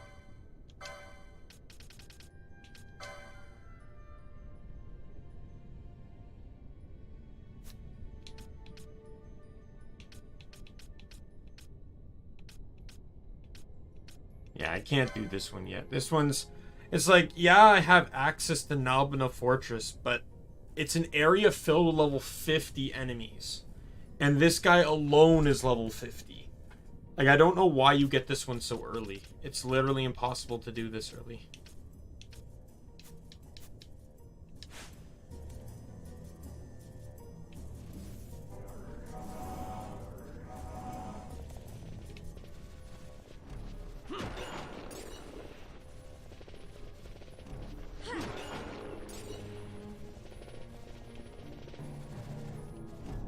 There he is.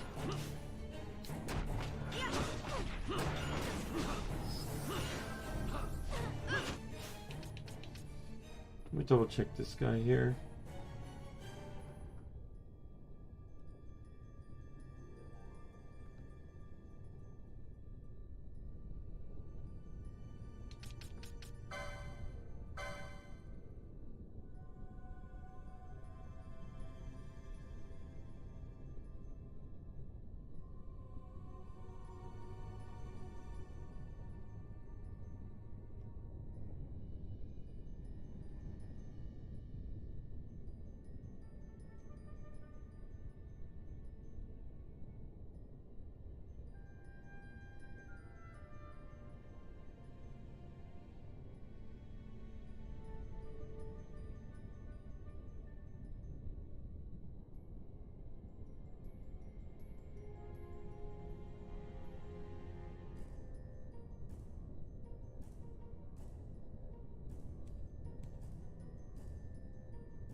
There it is.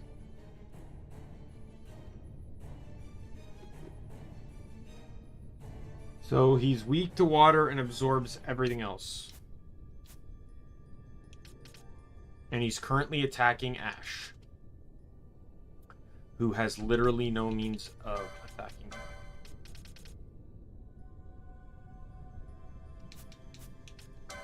She doesn't even have enough points to buy a Gambit slot. I'm gonna have to steal this one.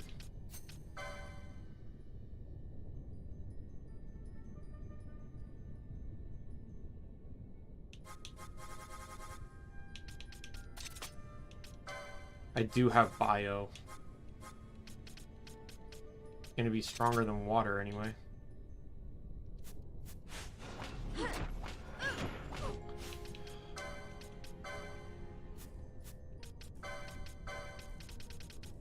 He's immune to those elements, and she's still trying to use them.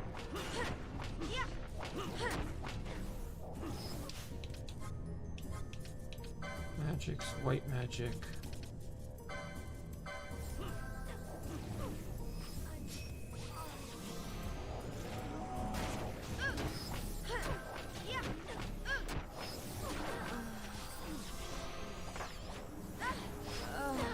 Yep, here we are. Just basically endless combos. This is what he does.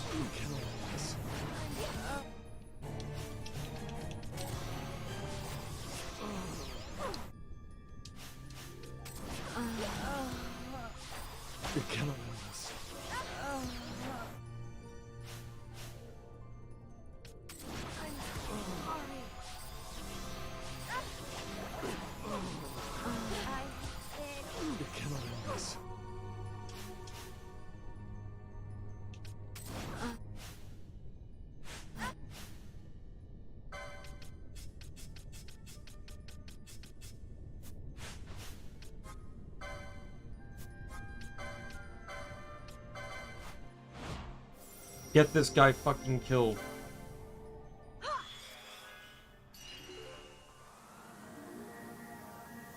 It's a sliver of health left. I just need a decent quickening chain to get enough damage and to kill him. This is why you can't do this guy at being underleveled. He's one of your first encounters with straight up elemental immunity, which you don't encounter usually this early. And then when he gets low, he basically has no charge time on his attacks. I think I'm at 112 on count.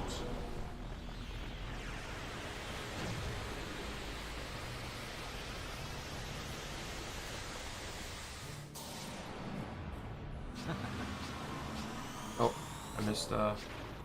I missed 2 of them. This better be enough damage.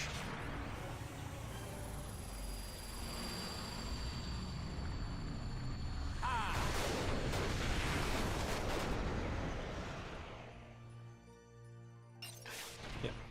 Thank you.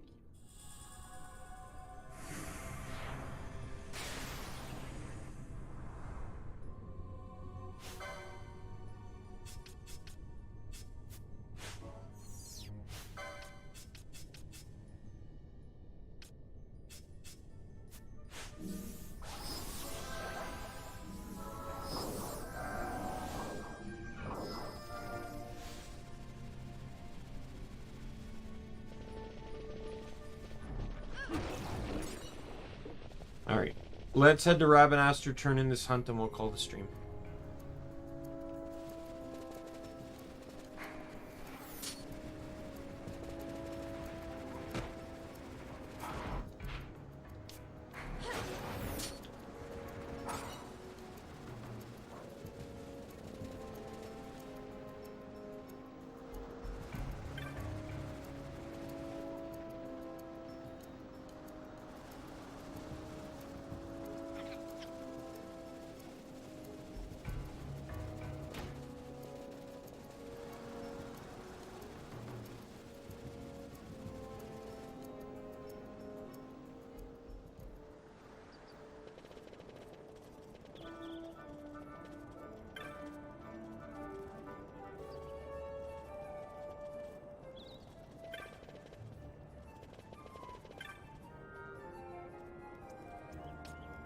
We will head to the Sandsea.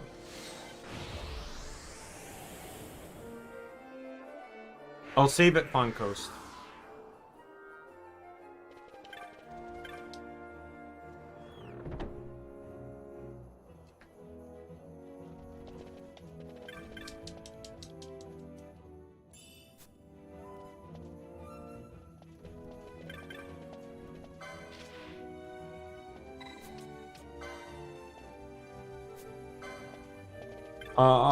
I'm gonna stop by Montblec. I'm just gonna see if he has any additional hunts, and then I'm gonna check the bazaar shop just to see if there's anything new there either.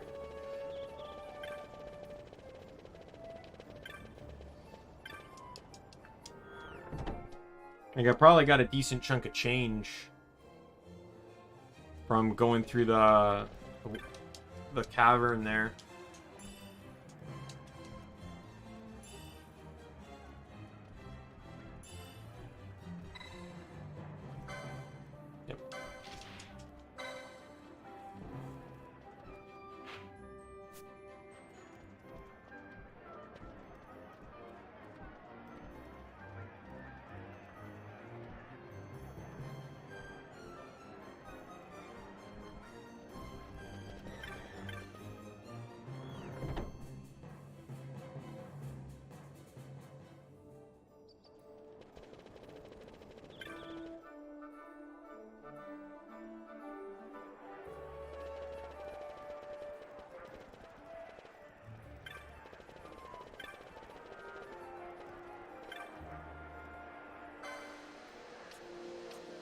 At Earhood, but I don't need it.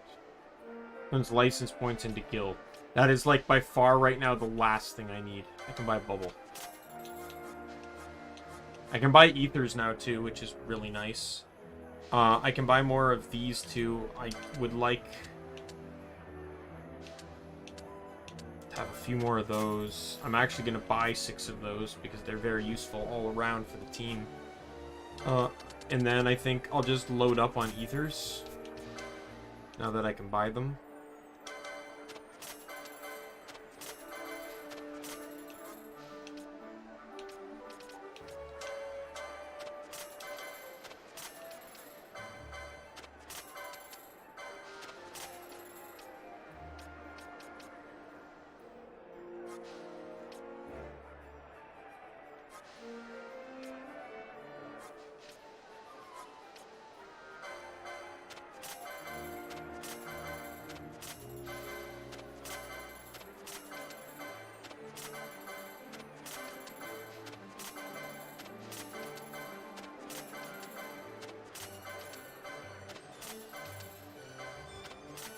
I didn't really get anything that good from fighting there, did I?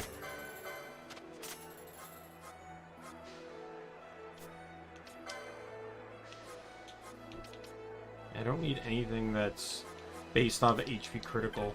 I don't really intend to stay in HP critical. So Gate will teleport to Phon Coast and then call it there.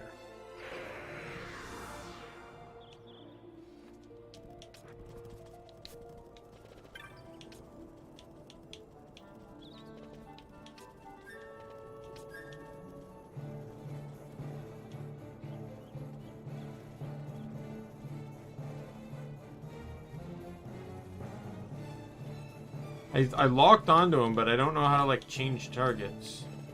Oh, there you go. There's just no other target to lock to.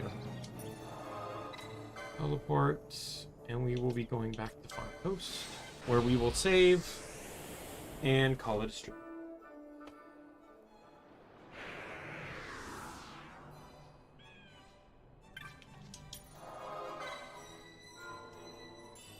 And at least I got another Esper in the repertoire. So far, though, the 3 Espers we've gotten aren't really that great. Like, not to, like, hide anything from you, per se, but the 3 Espers we got are pretty much, like, even in the perfect build, they're not great. Adrammelech provides basically next to nothing. It's good for Ulhan or, like, yeah, it's good for Ulhan or Foebreaker, just not in this case for Ulhan. It would have been better on Foebreaker, but that's pretty much it.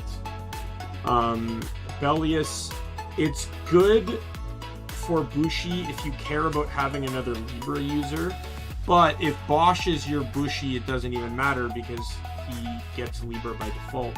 It's actually, because of this mod, it's actually really good with Foebreaker. Knight gets Potion Lore 1, but that's debatable. It depends on who you've bunked with Knight. This guy's guide talks about pairing it with Bushi, which is a common pairing, and there's no potion lures in that, so it's actually not bad there. But and then Mateus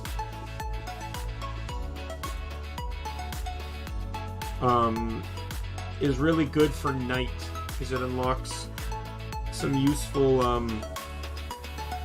white magics: Kirga, Regen, Cleanse, and Asuna. Asuna is broken as hell in base game because it heals almost every status in the game. The mod changes that, so you actually have to use some of the specific status. Like, I have to use Vox if I want to get rid of Silence. Asuna doesn't get rid of Silence anymore. It doesn't get rid of Poison or Sap. I have to use Poison up for that. Right? Which I think is fine, because, like, why have those spells if they just all become obsolete? The regen is kind of dumb in the first game, or in the base game, but the mod makes it better simply because the mod makes it AoE. In the base game, I'm pretty sure it's single target, so it's kind of useless. Like, that's the whole reason I don't use Protect and Shell right now, is because it's a waste of time to have to cast it one at a time, especially in, like, the middle of a fight.